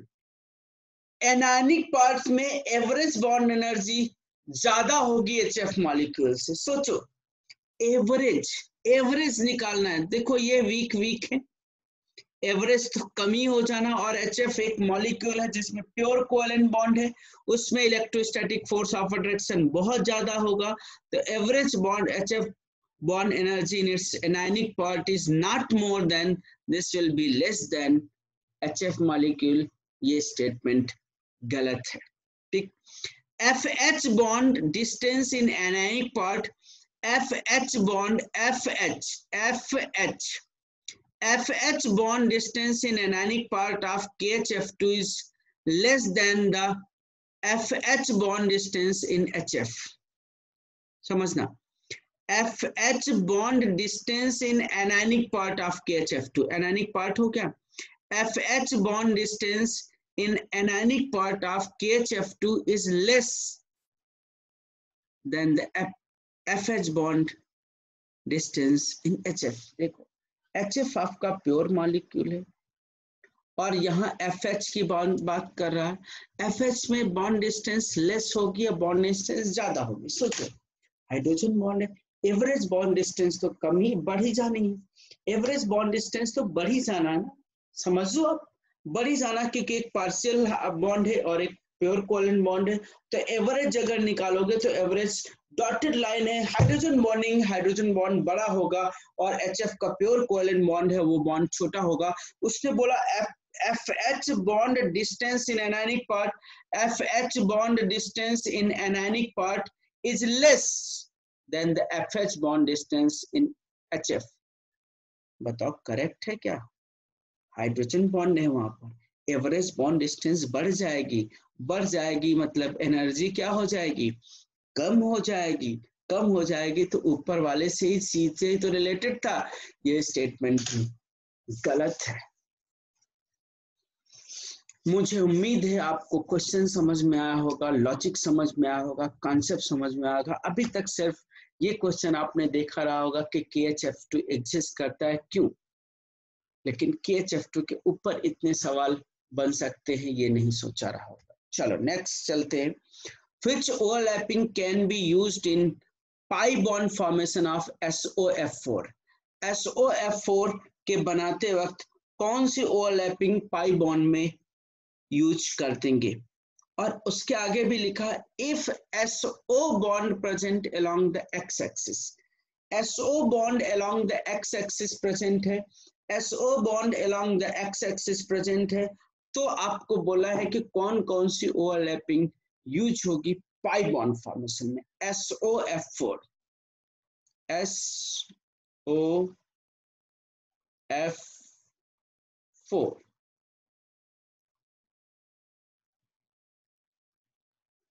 कह रहा है कि SO bond is present along the x axis, x axis में SO bond present along the x axis। Technical सवाल है, सोचो और सोचने के बाद जितना भी है तुम्हारे पास वो अप्लाई करने की कोशिश करो। अगर एक्स एक्सिस के अलोंग SO बॉन्ड है तो पाई बॉन्ड कौन बना रहा होगा? PX अगर उसमें सिग्मा बॉन्ड बना रही है तो उसके कहीं न कहीं परपेंडिकुलर, उसके परपेंडिकुलर कहीं पर भी रहा होगा, उसके परपेंडिकुलर यहाँ पर PY रही होगी या PZ रही होगी, PY रही होगी या PZ रही होगी। मानते हो तुम मेरी बात? अगर एक्स एक्सिस के अलोंग SO बॉन्ड था तो पाई बॉन्ड तो उसके कहाँ बन रहा होगा? परपेंडिकुलर ना। तो उस समय वो PX PY भी हो सकता है और PZ भी हो सकता है, क्योंकि एक्स एक्सिस के अलोंग PX ने क्या कर लिया? बॉन्ड बना लिया, सिग्मा बॉन्ड बना लिया। पाई बॉन्ड पूछ रहा है, वो पाई बॉन्ड पूछ रहा है, सिग्मा बॉन्ड उसने बना लिया है। अब पाई बॉन्ड ये बनाने की बात कर रहे हैं, मतलब सिग्मा के परपेंडिकुलर ही पाई बन रहा होगा, ये सिग्मा है तो इस तरीके से ओवरलैपिंग करके पाई बॉन्ड बन रहा होगा, या तो पीवाई बना रहा होगा या पीजेड बना रहा होगा। अब डी की बात करो, अगर सॉरी सल्फर की बात करो, तो सल्फर के यहाँ तो डी ही इन्वॉल्व होनी है, यहाँ तो सल्फर की कौन से ऑर्बिटल इन्वॉल्व होनी है, डी ही इन्वॉल्व होनी है। यहाँ पर पी तो इन्वॉल्व नहीं होनी, पी तो सब में सिग्मा बॉन्ड बनाने में इन्वॉल्व हो गई, क्योंकि इसका हाइब्रिडेशन अगर देखो तो ये हो गया sp3 डिहाइब्रेशन दिखेगा, 5 बॉन्ड पेयर दिखेंगे, इसका मतलब सिग्मा बनाने के लिए डी भी इन्वॉल्व हो गई, पी भी एक डी इन्वॉल्व हो गई, एक डी सिग्मा बॉन्ड बनाने के लिए इन्वॉल्व हो गई है, एक डी सिग्मा बॉन्ड बनाने के लिए इन्वॉल्व हो गई है, तो दूसरी पाई बॉन्ड बनाने के लिए हमारी इन्वॉल्व हो सकती है। अब वो कौन, पी वाई और पीजेड यहाँ पर पाई बॉन्ड बना सकते हैं, तो यहाँ कौन कौन सी डी ऑर्बिटल पाई बॉन्ड बना सकती है, इसका मतलब डी कौन कौन सी बना सकती है, जल्दी से सोचो,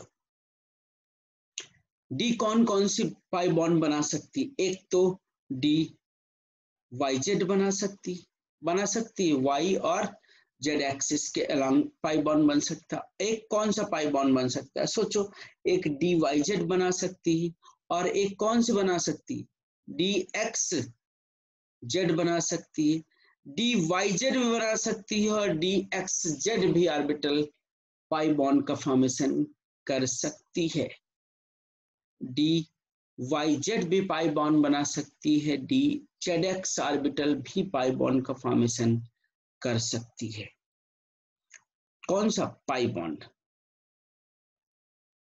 नहीं समझा, क्योंकि डी एक्स वाई ने तो क्या बना लिया है, सिग्मा बॉन्ड बना लिया है, तो आपका पाई बॉन्ड बनाने के लिए पी जेड हो सकता है, डी एक्स जेड हो सकता है, सही है, पी वाई हो सकता है, डी एक्स वाई हो सकता है कि नहीं हो सकता है, पी वाई हो सकता है और पी एक्स वाई हो सकता है।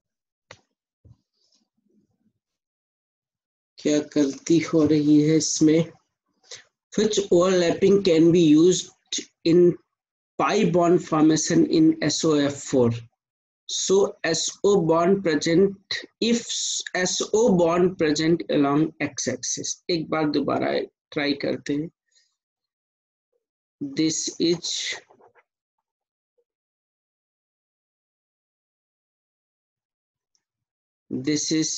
SOF4, if SO bond present along x-axis, x-axis के along SO bond present है, तो इसका मतलब पाई बॉन्ड तो ये या तो PY बन रही है या PZ बन रही है, ठीक है। ये sp3d था, sp3d था, मतलब एक डी ऑर्बिटल इन्वॉल्व हो रही थी, तो बाकी 2 डी ऑर्बिटल की पॉसिबिलिटी होगी जो कि इसके साथ पाई बॉन्ड बना सकते हैं, जो 2 डी ऑर्बिटल है उनके साथ वो पाई बॉन्ड बना सकता है, पॉसिबिलिटी होगी। तो एक तो डी एक्स के साथ बनाएगा, डी एक्स होगी तो डी एक्स के साथ वाई हो सकती है, या दूसरा डी एक्स के साथ क्या हो सकती है, जेड हो सकती है, yes yes yes, D x Y orbital बना सकती है, या डी जेड एक्स ऑर्बिटल बना सकती है पाई बॉन्ड का, D x Y P Y के साथ पाई बॉन्ड बना सकता है, या D Z X P Z के साथ पाई बॉन्ड का फॉर्मेशन कर सकता है, ठीक है।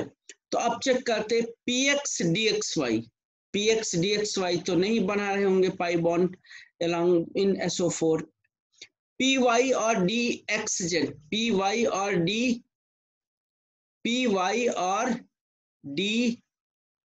जेड एक्स, ये तो अपने आप ही अलग, एक पी वाई है और एक जेड एक्स है, अलग अलग सिमेट्री नहीं मैच कर रही होगी यहाँ पर, एक पी वाई ऑर्बिटल है एक जेड एक्स ऑर्बिटल है, तो सिमेट्री नहीं यहाँ पर मैच कर रही होगी, तो वो नहीं बनाएगी।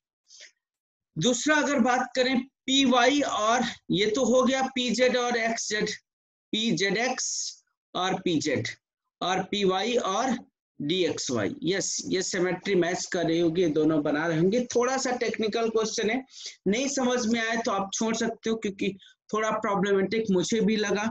मैंने इस क्वेश्चन को सोचा नहीं था कि ये डिफिकल्ट इतना चला जाएगा। कोई बात नहीं, होता है कुछ क्वेश्चन कि इतना टेक्निकली हो जाए। नया कुछ सोचने के चक्कर में सर बहुत ही नया हो गया। कोई बात नहीं, एक आधा क्वेश्चन मिल सकता है हमको ऐसा टेक्निकल जो थोड़ा ट्रैक से हटके हो, और ये थोड़ा ट्रैक से बहुत दूर हटके। चलो नेक्स्ट क्वेश्चन पे चलते हैं। कंपाउंड व्हिच कैन एग्जिस्ट, इस पे बात करते हैं। किस पे? ये सब पैसेज का question. Compound which exist as solid ionic crystal dissolve in water as ion, highly soluble in water. The solubility of ionic compound depend upon the cation and anion. But for simple salt in aqueous solution at room temperature, solubility also depend on hydration energy as well as lattice energy of the salt. बिल्कुल सही बोले। Question बहुत अच्छा है, easy सा question है। Which has lower solubility in comparison to barium salt of same anion. Same anion के comparison में बेरियम सॉल्ट के सेम एनायन के कंपैरिजन में लोअर सॉल्युबिलिटी होनी, लोअर सॉल्युबिलिटी होनी। पहली चीज समझना, अगर हम सेकंड ए ग्रुप में जाते हैं, सेकंड ए ग्रुप में जो भी कंपाउंड होते हैं, solubility decreases down the group,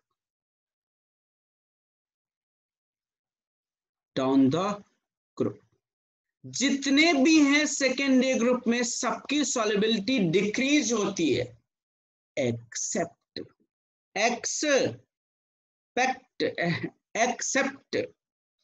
solubility सबकी डिक्रीज होती है except fluoride, oxide, hydroxide and oxalate. ध्यान रखो, फ्लोराइड, ऑक्साइड, हाइड्रोक्साइड, ऑक्सिलेट, इनकी सॉल्युबिलिटी जो होती है वो solubility increases down the group. इनमें सॉल्युबिलिटी इंक्रीज करती, मैं सेकेंड ए ग्रुप की बात कर रहा हूँ। फर्स्ट ए ग्रुप का तो आंख बंद करो, उसमें मोस्ट ऑफ द सॉल्ट, सबके सब सॉल्ट क्या होते हैं, वाटर में सॉल्युबल होते हैं। Down the group solubility increase करती है, कोई वहां पर प्रॉब्लम की बात है ही नहीं। अब बोला है कि barium salt of same anion, समझना, पहला है स्ट्रोंशियम सल्फेट, तो हमने एक लिया barium sulphate, lower solubility in comparison to barium sulphate. अब बताओ स्ट्रोंशियम सल्फेट ज्यादा सॉल्युबल होगा या बेरियम सल्फेट? सिंपल सी बात, स्ट्रोंशियम ऊपर आता है, बेरियम नीचे आता है, मतलब बेरियम सल्फेट की सॉल्युबिलिटी कम होगी और स्ट्रोंशियम सल्फेट की सॉल्युबिलिटी ज्यादा होगी, तो लोअर सॉल्युबिलिटी। ये गलत हो गया। स्ट्रोंशियम क्रोमेट और बेरियम क्रोमेट BaCrO4, क्या ये इस कैटेगरी में है? नहीं है, मतलब यहाँ पर भी स्ट्रोंशियम ज्यादा सॉल्युबल होगा और बेरियम क्रोमेट कम सॉल्युबल होगा। यहाँ पर स्ट्रोंशियम ऑक्सिलेट की बात करें और बेरियम ऑक्सिलेट की बात करें, तो बेरियम ऑक्सिलेट ये इस कैटेगरी में आ रहा है ऑक्सिलेट, इसका मतलब बेरियम ऑक्सिलेट की सॉल्युबिलिटी स्ट्रोंशियम ऑक्सिलेट से ज्यादा होगी, तो इसका मतलब इसकी सॉल्युबिलिटी लोअर है और बेरियम ऑक्सिलेट की सॉल्युबिलिटी ज्यादा है।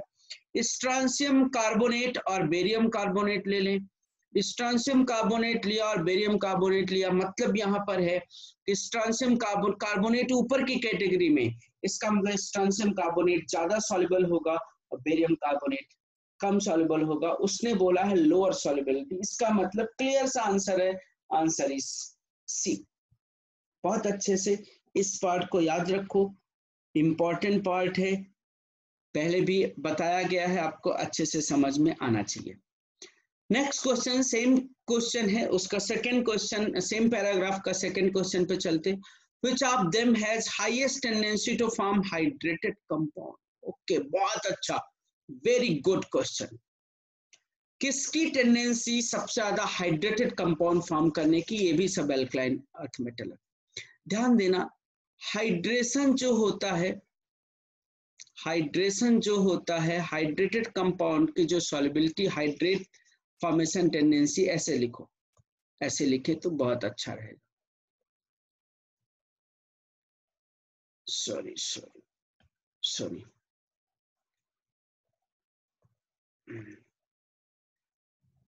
फॉर्मेशन ऑफ हाइड्रेट, ऐसे लिखे, फॉर्मेशन ऑफ हाइड्रेट, सराउंड करना वाटर, वाटर के थ्रू सराउंड हो जाना उसको, फॉर्मेशन ऑफ हाइड्रेट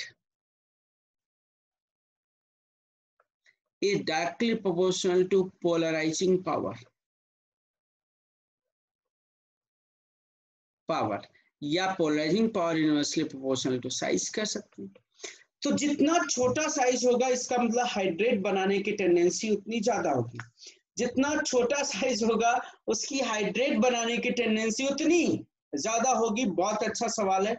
अब बताओ मैग्नीशियम, कैल्शियम, स्ट्रोंशियम और बेरियम में सबसे अच्छा हाइड्रेट कौन बनाएगा?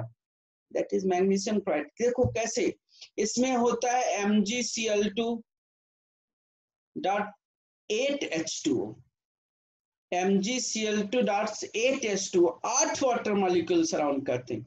ये होता है CaCl2 डॉट 6H2O, ये भी होता है SrCl2 डॉट 6H2O, और यहां पर बेरियम होता है BaCl2 dot 2H2O।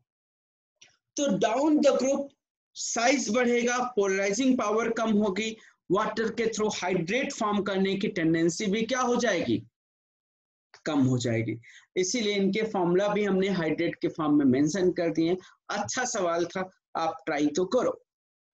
Next, bond energy is the energy released in bond formation which is calculated in terms of bond dissociation energy। बिल्कुल सही, bond energy और bond dissociation energy एक ही हम कंसीडर करते। bond energy को हम जनरली bond dissociation energy भी बोलते हैं। bond formation में जो एनर्जी रिलीज होती है उतनी एनर्जी उस मॉलिक्यूल में बॉन्ड को डिसोसिएट कराने के लिए हमको यूज हो जाती है। तो bond dissociation energy which depend on various factors like bond length, bond order, etc. Bond length and bond angle are also important bond parameter to judge the property of the molecule। ठीक, bond length and bond angle are also important bond parameter to judge the property of that molecule। देखते हैं paragraph से कितना लेना है। Correct order of SO bond length, SO bond length के बारे में करेक्ट ऑर्डर हमको बताना है। चलो देखते हैं, पहले ऑप्शन से रिलेट करते हैं। SO3 2 माइनस, SO3 2 माइनस, और फिर SO4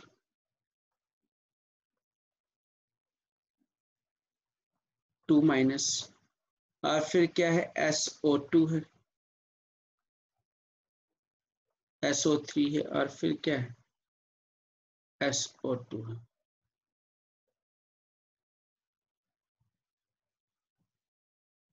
चलो देखो,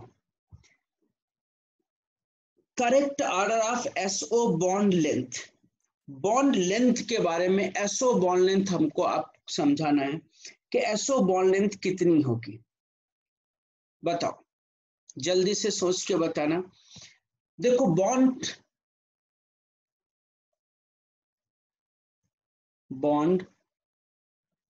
order is inversely proportional to bond length. Bond order is inversely proportional to bond length.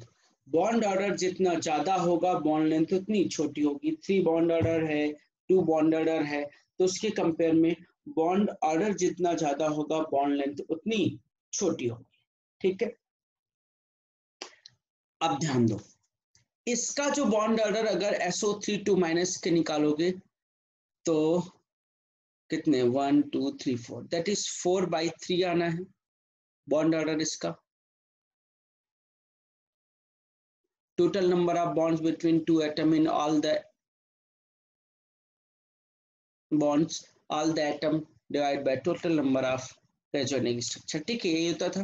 इसका जो बॉन्ड ऑर्डर आना है वो कितना आना है? 2 2 4 2 6, 6/4 आना है। ठीक, 4 जगह रेजोनेंस होगा। इसका बॉन्ड ऑर्डर तो हमको पता है 2 आना है, और इसका बॉन्ड ऑर्डर 2 आना है। तो बोला है बॉन्ड लेंथ सबसे बड़ी किसकी होगी? इसका बॉन्ड ऑर्डर 2 है, इसका बॉन्ड ऑर्डर 2 है। 4/3 का मतलब 1.33 बॉन्ड ऑर्डर है। 6/4 का मतलब हुआ 1.5 बॉन्ड ऑर्डर। ठीक है, तो सबसे बड़ी बॉन्ड लेंथ किसकी होनी है? सबसे बड़ी बॉन्ड लेंथ किसकी होनी है ये समझा के बताओ। सबसे बड़ी बॉन्ड लेंथ किसकी होनी है? जिसका बॉन्ड ऑर्डर सबसे कम होगा। सबसे बड़ी बॉन्ड लेंथ उसकी होनी है जिसका बॉन्ड ऑर्डर सबसे कम होगा। सबसे कम बॉन्ड ऑर्डर किसका है? SO3 2- का। SO3 2- का बॉन्ड ऑर्डर 1.33, उसके बाद 1.5 है। यहाँ पर भी सल्फाइड हो गया और एक सल्फेट हो गया। मतलब आंसर एक ए हो सकता है या एक आंसर क्या हो सकता है? बी हो सकता है। एक आंसर ए हो सकता है या एक आंसर क्या हो सकता है? बी हो सकता है। बहुत ध्यान से समझना, बहुत ध्यान से समझने की बात है कि एक आंसर ए हो सकता है या एक आंसर बी हो सकता है। मतलब क्योंकि सल्फाइड की बॉन्ड लेंथ बड़ी है, सल्फेट की बॉन्ड लेंथ उससे छोटी है। अब ये क्या हो सकता है? या तो SO2 हो सकता है या SO3। यहाँ पर SO3 इनका प्रॉब्लम की बात है, इनके प्रॉब्लम की बात है सर, इनके प्रॉब्लम की बात है। बहुत अच्छे से आपको समझाया गया है कि यहाँ लोन पेयर है। लोन पेयर का मतलब परसेंटेज S करेक्टर ज्यादा। S करेक्टर ज्यादा तो इनमें S करेक्टर क्या हो जाएगा? कम हो जाएगा। S करेक्टर ज्यादा तो इसमें S करेक्टर कम, और इनमें तीनों में S करेक्टर बराबर है। जब इसमें S करेक्टर कम है, परसेंटेज S करेक्टर कम है, तो लेंथ क्या होगी? S करेक्टर कम है मतलब इलेक्ट्रोनेगेटिविटी कम है। इलेक्ट्रोनेगेटिविटी कम है तो वो बॉन्ड बढ़ेगा, छोटा नहीं होगा। S करेक्टर ज्यादा है मतलब इलेक्ट्रोनेगेटिविटी ज्यादा है, मतलब बॉन्ड लेंथ छोटी होगी। यहाँ S करेक्टर कम है, S करेक्टर कम है तो बॉन्ड लेंथ क्या हो जाएगी? बड़ी होगी। मतलब SO2 की बॉन्ड लेंथ बड़ी होगी और SO3 की बॉन्ड लेंथ छोटी होगी। तो हमारे हिसाब से आंसर हो जाएगा बी। आप ट्राई करो अपने लॉजिक से, अपने कॉन्सेप्ट से, क्योंकि कॉन्सेप्ट यहाँ पर आपका अप्लाई होना है जो बहुत अच्छे से आपको समझ में आना चाहिए। ठीक है, क्लियर? चलो नेक्स्ट सेम क्वेश्चन है, which of them is correct order for percentage as character of lone pair? Lone pair पे परसेंटेज एस करेक्टर देखो NH3 पे। अच्छा, इसमें स्टार मार्क ही दे दिया है, कोई बात नहीं, चलो देख लेते हैं। NH3 क्यों, ये भी समझ लेते हैं। PH3, PF3,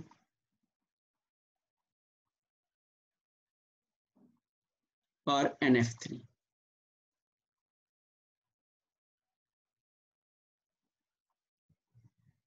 ये भी सर sp3 हाइब्रिडाइज है, ये भी sp3 हाइब्रिडाइज है, 3 बॉन्ड पेयर लोन पेयर। ये भी सर sp3 हाइब्रिडाइज है, इसमें हाइब्रिडाइजेशन नहीं है सर, इसमें हाइब्रिडाइजेशन नहीं है। मतलब lone pair is present in pure S orbital. Pure S orbital मतलब उसके पास 100% S करेक्टर है, उसके पास 100% S करेक्टर है। जब 100% S करेक्टर है तो क्लियर हो गया। उसने बोला which of them is correct order of percentage of S character. किसका percentage of S character? Correct order of percentage of S character in lone pair of central atom. तो सबसे ज्यादा परसेंटेज S करेक्टर किस पे है? बताओ, जल्दी से बताओ। सबसे ज्यादा परसेंटेज S करेक्टर इसके लोन पेयर पे। यहाँ फ्लोरीन है, फ्लोरीन है मतलब S करेक्टर क्या होगा? कम होगा, मतलब इसमें लोन पेयर में S करेक्टर बढ़ेगा। फिर नाइट्रोजन के बाद यहाँ पर भी फ्लोरीन है, S करेक्टर कम होगा, और यहाँ पर भी S करेक्टर बढ़ेगा। और इसमें तो सबसे कमी फैक्टर है, यहाँ तो S करेक्टर बहुत ही ज्यादा है और यहाँ S करेक्टर कम है। तो उस तरीके से देखना। अब देखो PF3 और NF3 में, PF3 और NF3 में S करेक्टर किसके पास? इधर S करेक्टर क्या हो रहा है? कम बढ़ रहा है, क्योंकि फास्फोरस भी है और सल्फ क्लोरीन भी है, तो इसलिए आपका आंसर क्या हो जाना है? सी हो जाना है। बहुत ध्यान से समझने की कोशिश करना। मैंने सिर्फ पहले आंसर से, पहले स्टेटमेंट से आपको PH3 से इसका आंसर अप्लाई करने की कोशिश किया हुआ। NH3 का सबसे कम होना, उसमें किसी तरीके का कोई डाउट नहीं, इसलिए PS3 का सबसे ज्यादा होना, NH3 का सबसे कम होना, एकदम क्लियर, बाकी कुछ बताने की कोई जरूरत नहीं थी। ठीक है, column matching, match the column. 3 column matching यहाँ पर इन्वॉल्व किए, column 1, column 2, column 3, transformation properties B2, C2, N2 and O2, addition of electron, correct state of the molecule, transformation, decrement in the property, property का decrement हो रहा हो। देखो सब में एक चीज कॉमन है ऑप्शन में, सेकंड ऑप्शन, इसका मतलब हम सेकंड ऑप्शन को देख लें। सेकंड के लिए सबका फर्स्ट कॉमन है, फर्स्ट का मतलब क्या है, एडिशन ऑफ इलेक्ट्रॉन। चलो C2 में हमने एक इलेक्ट्रॉन ऐड किया तो C2 माइनस बन गया, C2 माइनस बन गया ना। C2 में कितने इलेक्ट्रॉन थे, 12 इलेक्ट्रॉन थे। C2 माइनस में कितने इलेक्ट्रॉन हुए, 13 इलेक्ट्रॉन हुए। मैंने सिर्फ ऑप्शन से, अदरवाइज बहुत टाइम लगना था इसको सॉल्व करने, ऑप्शन से मैंने क्वेश्चन किया बस एलिमिनेट करने का। C2 का जो बॉन्ड ऑर्डर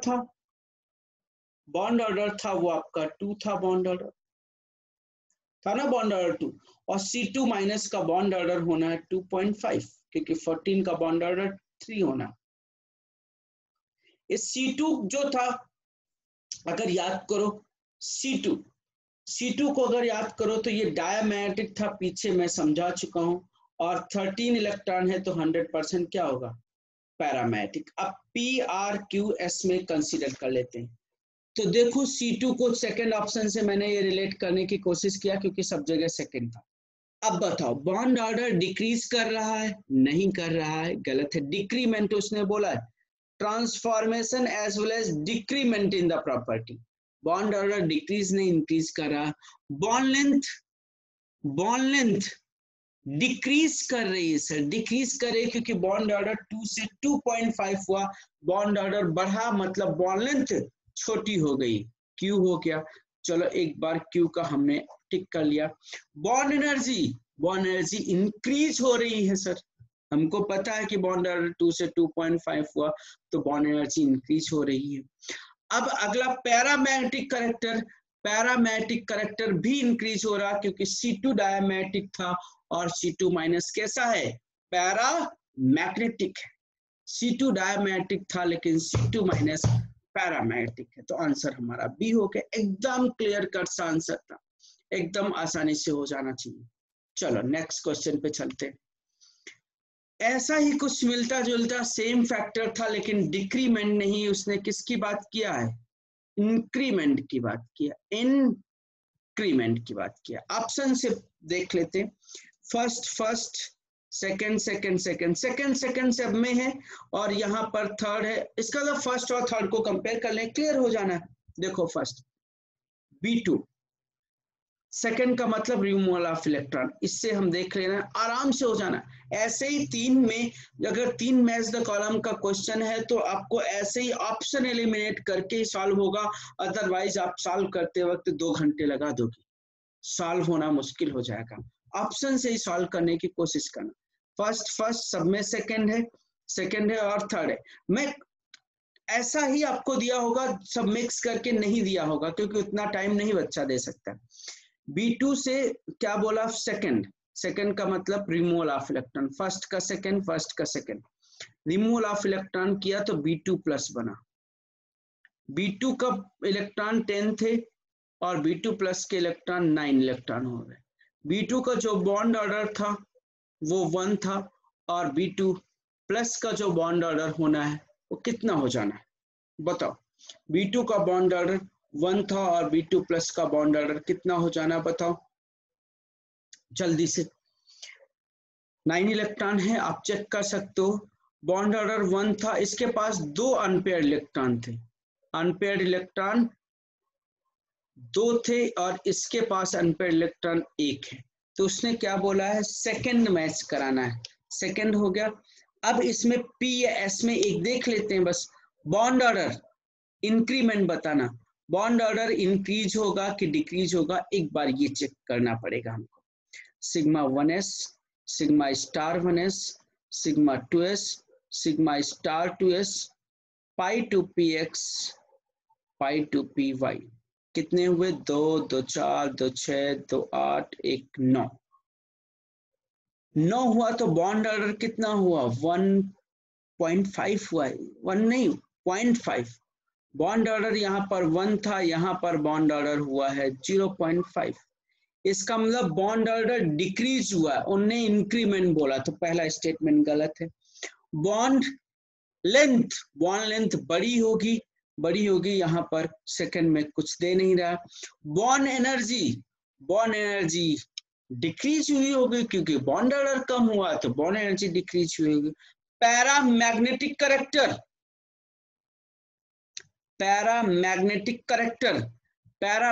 करेक्टर उसमें 2 अनपेयर इलेक्ट्रॉन थे, यहाँ 1 अनपेयर इलेक्ट्रॉन है। पैरामैग्नेटिक करेक्टर भी डिक्रीज हुआ, इंक्रीमेंट हुआ ही नहीं किसी का। जब इंक्रीमेंट नहीं हुआ है तो इसका मतलब ये ए आंसर और बी आंसर मैच नहीं कर रहा। अब सी को देखते हैं। थर्ड देखते हैं N2 और देखो N2 में सेकंड मैच हो रहा है सब में। N2 में 1 इलेक्ट्रॉन रिमूव कर रहे हैं, 1 इलेक्ट्रॉन रिमूव कर रहे हैं तो N2 प्लस बना रहे हैं। N2 में 14 इलेक्ट्रॉन थे, यहाँ पर 13 हुआ। बॉन्ड ऑर्डर जो हुआ है यहाँ पर 3 था, यहाँ बॉन्ड ऑर्डर 2.5 हुआ। यहाँ पर ये डायामैग्नेटिक था 14 इलेक्ट्रॉन, ये आपका पैरामैग्नेटिक हो गया। सब कुछ मिल गया एवरीथिंग। अब देखो इंक्रीमेंट क्या होना है? बॉन्ड ऑर्डर इंक्रीज नहीं हो रहा, डिक्रीज हो रहा है। बॉन्ड ऑर्डर 2 से 3 से 2 पॉइंट हुई, बॉन्ड लेंथ इंक्रीज हो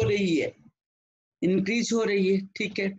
चलो ये वाला कुछ दिया नहीं, उसमें क्यों मेंशन नहीं किया। बॉन्ड एनर्जी डिक्रीज हो रही। पैरामैग्नेटिक करेक्टर इंक्रीज हो रहा क्योंकि N2 डायमैग्नेटिक था और N2 प्लस पैरामैग्नेटिक हुआ, मतलब हमारा आंसर हो गया है डी। थोड़ा टाइम टेकिंग प्रॉब्लम होती है, टाइम टेकिंग प्रॉब्लम है, आपको टाइम थोड़ा सा देना है, देने के बाद ही ये सॉल्व हो पाएंगे, अदरवाइज सॉल्व नहीं हो पाएंगे। ठीक समझा? उम्मीद थोड़ा सा एक्चुअली फास्ट हुआ है, तुम्हें हमें लगता है कहीं ना कहीं प्रॉब्लम आएगी। आप धीरे से इसको सब सारे कॉन्सेप्ट सॉल्व करने की कोशिश करो। मैंने पूरे कॉन्सेप्ट लिए हुए, A to Z कॉन्सेप्ट लिए हुए। आप कह नहीं सकते हो कि कहाँ bond energy, bond length, bond parameter, MOT सब कुछ एक्सप्लेन किया हुआ है। ठीक है, चलो नेक्स्ट क्वेश्चन देखते हैं। अच्छा ये फिर से आ गया। If sp mixing is absent, select correct set of molecule। sp mixing absent है तो select करना correct set of molecule। सब में 4th है, एक चीज तो ऑप्शन से correct set of molecule transformation increment in the property. sp mixing option है तो उनमें इंक्रीमेंट कराना है आपको प्रॉपर्टीज का। चेक करो O2 एक फर्स्ट है और सेकंड। चलो O2 में 1 इलेक्ट्रॉन ऐड कर रहे हैं, 1 इलेक्ट्रॉन ऐड कर रहे हैं मतलब O2 माइनस बना रहे हैं। O2 माइनस बना रहे हैं ना, O2 में कितने इलेक्ट्रॉन होते हैं ये बताओ। सिंपल सी बात, O2 में हमारे पास जो कॉन्सेप्ट होता है O2 का, वो O2 में 16 इलेक्ट्रॉन होते हैं और पैरामैग्नेटिक करेक्टर का चेंज होना एब्सेंट में या sp मिक्सिंग प्रेजेंट में सिर्फ 10 और 12 इलेक्ट्रॉन के लिए होता है। इसका मतलब पैरामैग्नेटिक वाला तो फैक्टर पहले ही बाहर हो गया। पैरामैग्नेटिक वाला ये वाला s करेक्टर का बाहर हो गया, ये वाला s करेक्टर का बाहर हुआ। क्यों? क्योंकि पैरामैग्नेटिक करेक्टर sp मिक्सिंग हो रही हो या sp मिक्सिंग ना हो रही हो, उस पे चेंजेस सिर्फ और सिर्फ टोटल 10 इलेक्ट्रॉन में वालों में होता है, टोटल 12 इलेक्ट्रॉन वालों में होता है। यहाँ C में भी S दिया हुआ है, D में भी S दिया हुआ है। इसका मतलब कहीं इंक्रीमेंट और डिक्रीमेंट ऑक्सीजन के लिए तो नहीं होना है, नाइट्रोजन के लिए तो नहीं होना है, B2 के लिए हो सकता था और C2 के लिए हो सकता था, कोई प्रॉब्लम की बात नहीं थी। ठीक है, अब बताना है आपको sp मिक्सिंग होने का कॉन्सेप्ट और sp मिक्सिंग ना होने का कॉन्सेप्ट। एक्चुअल में देखने की कोशिश करो, O2 से O2 माइनस बना पहला और रिमूवल ऑफ इलेक्ट्रॉन हुआ तो O2 से हमने एक इलेक्ट्रॉन रिमूव भी किया, O2 से एक इलेक्ट्रॉन रिमूव भी किया है तो O2 प्लस बना है। ठीक है, इन्हीं में हमको ए और बी ऑप्शन में कंसीडर करना है। अब O2 का बॉन्ड ऑर्डर 2 था, O2 माइनस बना है, O2 माइनस बना है मतलब बॉन्ड ऑर्डर क्या हुआ, बताओ जल्दी से। बॉन्ड ऑर्डर बढ़ा होगा या बॉन्ड ऑर्डर कम हुआ होगा? बॉन्ड ऑर्डर कम हुआ होगा क्योंकि एंटी बॉन्डिंग में इलेक्ट्रॉन गया होगा। ठीक है, अब यहाँ O2 का बॉन्ड ऑर्डर 2 था, यहाँ O2 प्लस का बॉन्ड ऑर्डर 2.5 हो जाएगा। ठीक है, अब ध्यान देना, P और S, P और P ही मैच कराना था। देखो P और P मैच कर रहा है क्या किसी से? फर्स्ट में bond order increment, bond order increase हुआ है? नहीं हुआ है। जब इलेक्ट्रॉन रिमूव किया है तो बॉन्ड ऑर्डर क्या हुआ? इंक्रीज हुआ है, बिल्कुल सही। तो हमारे लिए ऑप्शन हो जाना है क्या?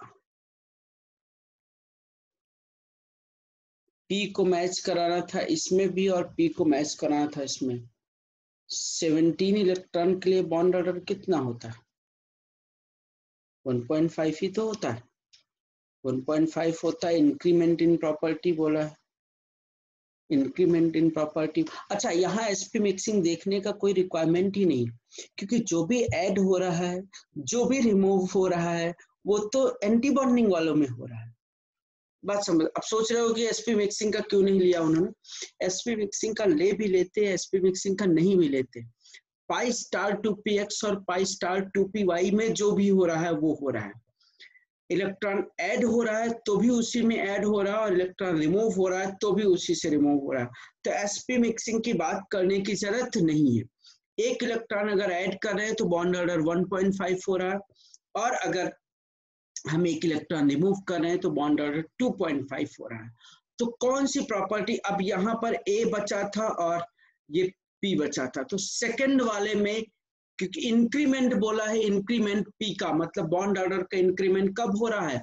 जब हम एक इलेक्ट्रॉन को रिमूव कर रहे हैं, जब हम 16 से 15 इलेक्ट्रॉन कर रहे हैं तो बॉन्ड ऑर्डर 2.5 हुआ। हमारे अकॉर्डिंग आंसर B हो जाना है। sp मिक्सिंग में ज्यादा दिमाग नहीं लगाना है, क्योंकि sp मिक्सिंग का फैक्टर यहाँ पर अप्लाई करने से भी कोई फायदा नहीं। ठीक है, चलो AlCl3 लिस्ट 1। अच्छा, ये सर सवाल है मैच द कॉलम का, ये सवाल है मैच द कॉलम का। आपको कॉलम मैच कराना है, कॉलम मैच कराने की कोशिश करो सर। AlCl3 सॉलिड स्टेट में, AlCl3 सॉलिड स्टेट में मतलब AlCl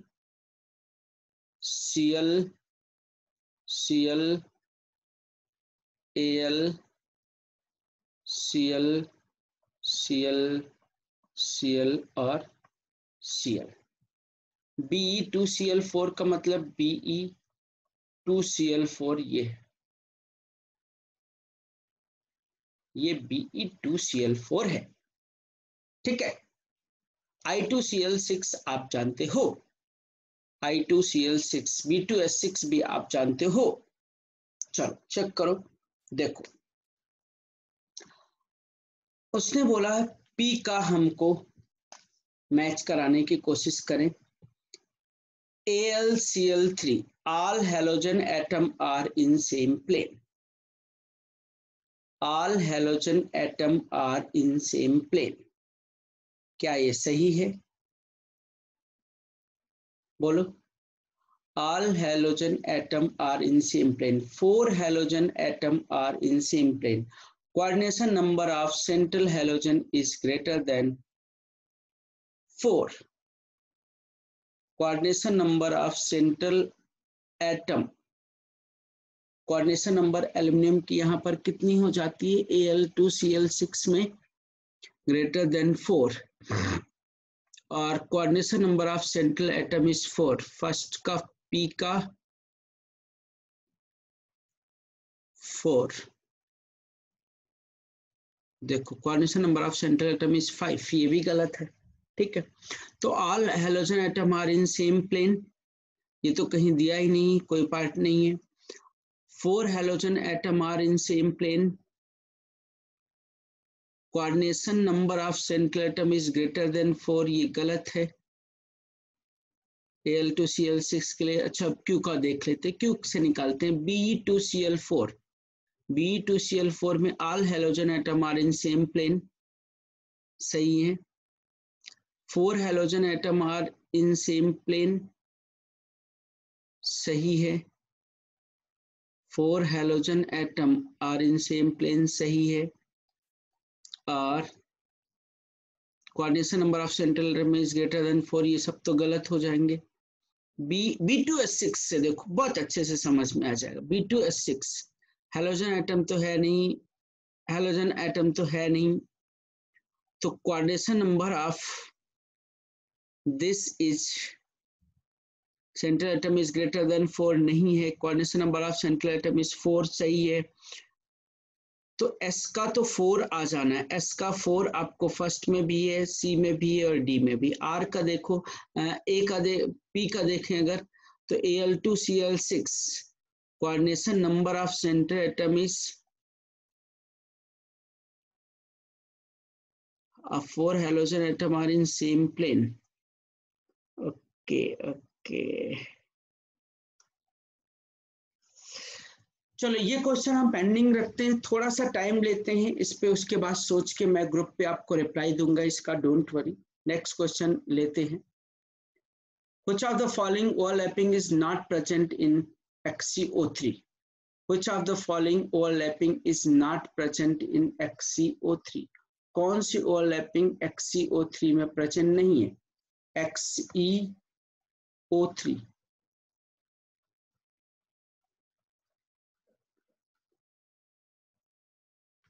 XeO3 में कौन सी ओवरलैपिंग प्रेजेंट नहीं है?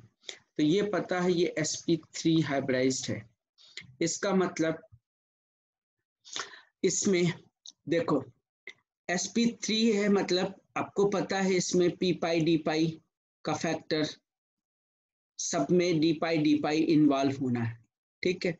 px भी sp3 के साथ px भी इन्वॉल्व होना, py भी इन्वॉल्व होना है और d के साथ pz भी इन्वॉल्व होना। क्या sp3s कहीं पर प्रेजेंट है? sp3 का s के साथ ओवरलैपिंग है क्या? नहीं है। sp3 का s के साथ कोई ओवरलैपिंग नहीं, sp3 का s के साथ कोई ओवरलैपिंग नहीं है। d क्योंकि पाई बॉन्ड बन रहा है तो डी वाई जेड और पी एक्स के साथ इन्वॉल्व हो सकता है, डी एक्स जेड, और sp3 py इन्वॉल्व हो सकती है। py किसकी हो सकती है? ऑक्सीजन की p ऑर्बिटल हो सकती है और ये sp3 हो सकती है। sp3 px भी इन्वॉल्व हो सकती है ऑक्सीजन की, लेकिन कोई भी s ऑर्बिटल इसमें ओवरलैपिंग में इन्वॉल्व नहीं हो सकती है। कुछ are the following species maximum atom can lie in same plane? कौन से स्पीसीज है जिसमें मैक्सिमम एटम सेम प्लेन में लाई करते हैं? XeF2, XeFFO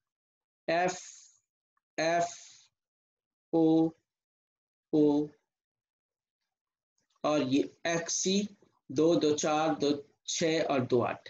maximum atom lie in same plane, इसमें मैक्सिमम कितने एटम लाई कर सकते हैं?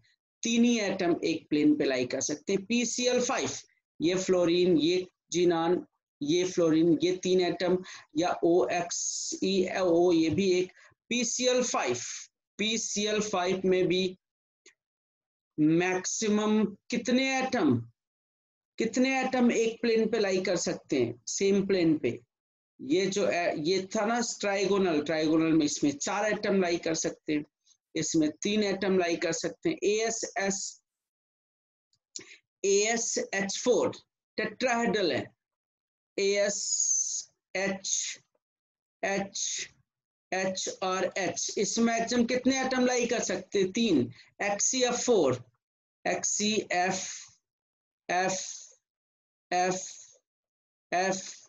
ये लोन पेयर और ये लोन पेयर, ये स्क्वायर प्लेनर एटम है पांच के पांचों एटम यहाँ पर सेम प्लेन पे लाई करेंगे तो आंसर हो जाएगा D. Next, the molecule exhibiting maximum number of non bonding electron around the central atom. आप आराम से निकाल लोगे, कोई प्रॉब्लम नहीं है इसमें। Among the following molecule NSI bond length is shortest। ये मैं समझाने का आपको कोशिश करता हूँ। N SiS3 SiS3 SiS3 और एक लोन पेयर, इसके पास वैकेंट डी ऑर्बिटल है, वैकेंट डी ऑर्बिटल है। जब वैकेंट डी ऑर्बिटल है तो यहाँ पर बैक बॉन्डिंग हो जाएगी, बैक बॉन्डिंग हो जाएगी तो सबके साथ पार्शियल पाई बॉन्ड का करेक्टर हो जाएगा, तो बॉन्ड लेंथ छोटी हो जाएगी, ठीक। लेकिन तीनों के पास पार्शियल पाई बॉन्ड करेक्टर है। दूसरा देखो, NH है, SiS3 है, SiS3 है और एक लोन पेयर है। ये लोन पेयर इसके साथ इन्वॉल्व होगा, इसके साथ इन्वॉल्व होगा, इसके साथ पार्शियल पाई बॉन्ड करेक्टर आएगा, इसके साथ पार्शियल पाई बॉन्ड करेक्टर आएगा। तो किसकी बॉन्ड लेंथ इन दोनों में से N और Si की छोटी होगी? इसमें 3 जगह रेजोनेंस हो रहा, बॉन्ड लेंथ बढ़ जाएगी। इसमें 2 जगह रेजोनेंस हो रहा, इससे बॉन्ड लेंथ इसकी छोटी होगी। और तीसरा अगर ले लें NH SiS3 और ये लोन पेयर, तो ये लोन पेयर परमानेंटली Si के पास रहेगा। इसका मतलब इसकी बॉन्ड लेंथ कैसी होगी? शॉर्टेस्ट होगी, क्योंकि सिर्फ एक Si के साथ इन्वॉल्व है। तो आंसर इज सी। बहुत अच्छा सवाल था। चलो, इतने कुछ क्वेश्चन थे। यहाँ पर अगर ये क्वेश्चन देखना है तो ये भी देख सकते हो। The melting point of AlF3 is 104 while SiF4 is -70। AlF3 is ionic compound, that is Al+3 और F-1। इसका मतलब आयनिक कंपाउंड, इसका मतलब इसका क्रिस्टल लैटिस होगा, क्रिस्टल लैटिस होगा, स्ट्रांगली फोर्स ऑफ अट्रैक्शन होंगे। जबकि SiF4 आयोनिक नहीं है, कोवैलेंट है। कोवैलेंट है तो इसका मेल्टिंग पॉइंट कम होना है, AlF3 का मेल्टिंग पॉइंट ज्यादा होना है, ठीक है। 3 डायमेंशनल नेटवर्क बनाना है क्योंकि क्रिस्टल लैटिस है।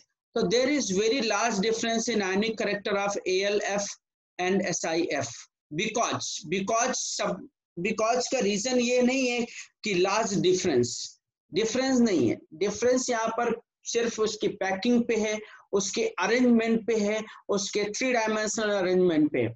इन AlF3 Al+3 interact very strongly with neighboring fluoride ion to give a 3-dimensional network, but SiF4 no such interaction is possible। बिल्कुल सही।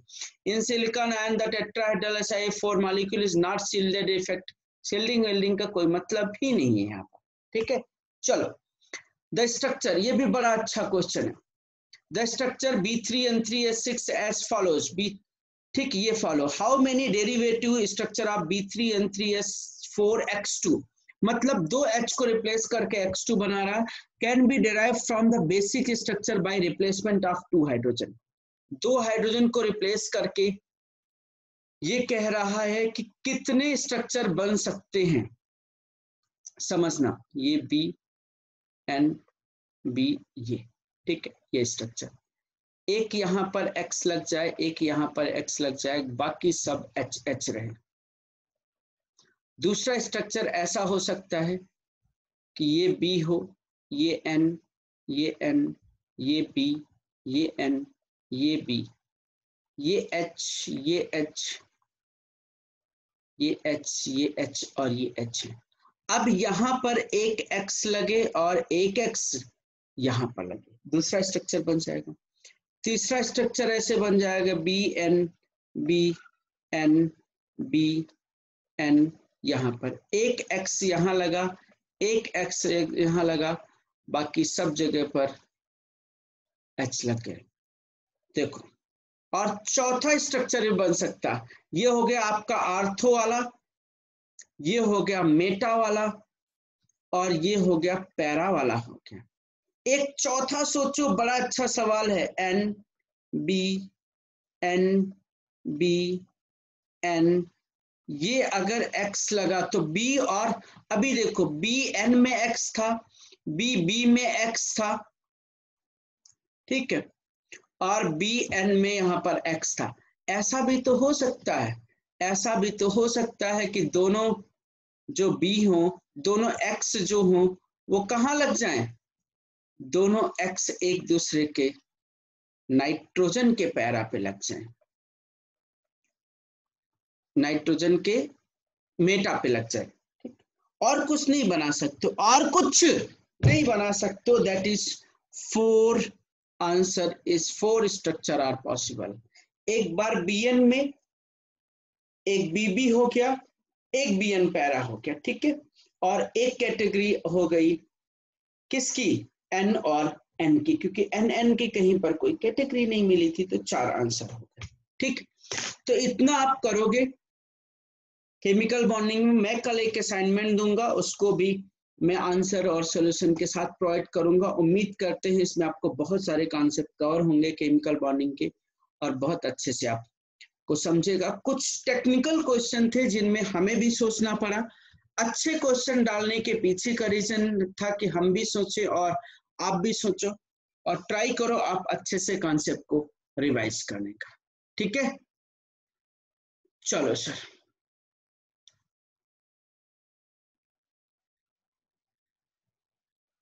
Thank you so much.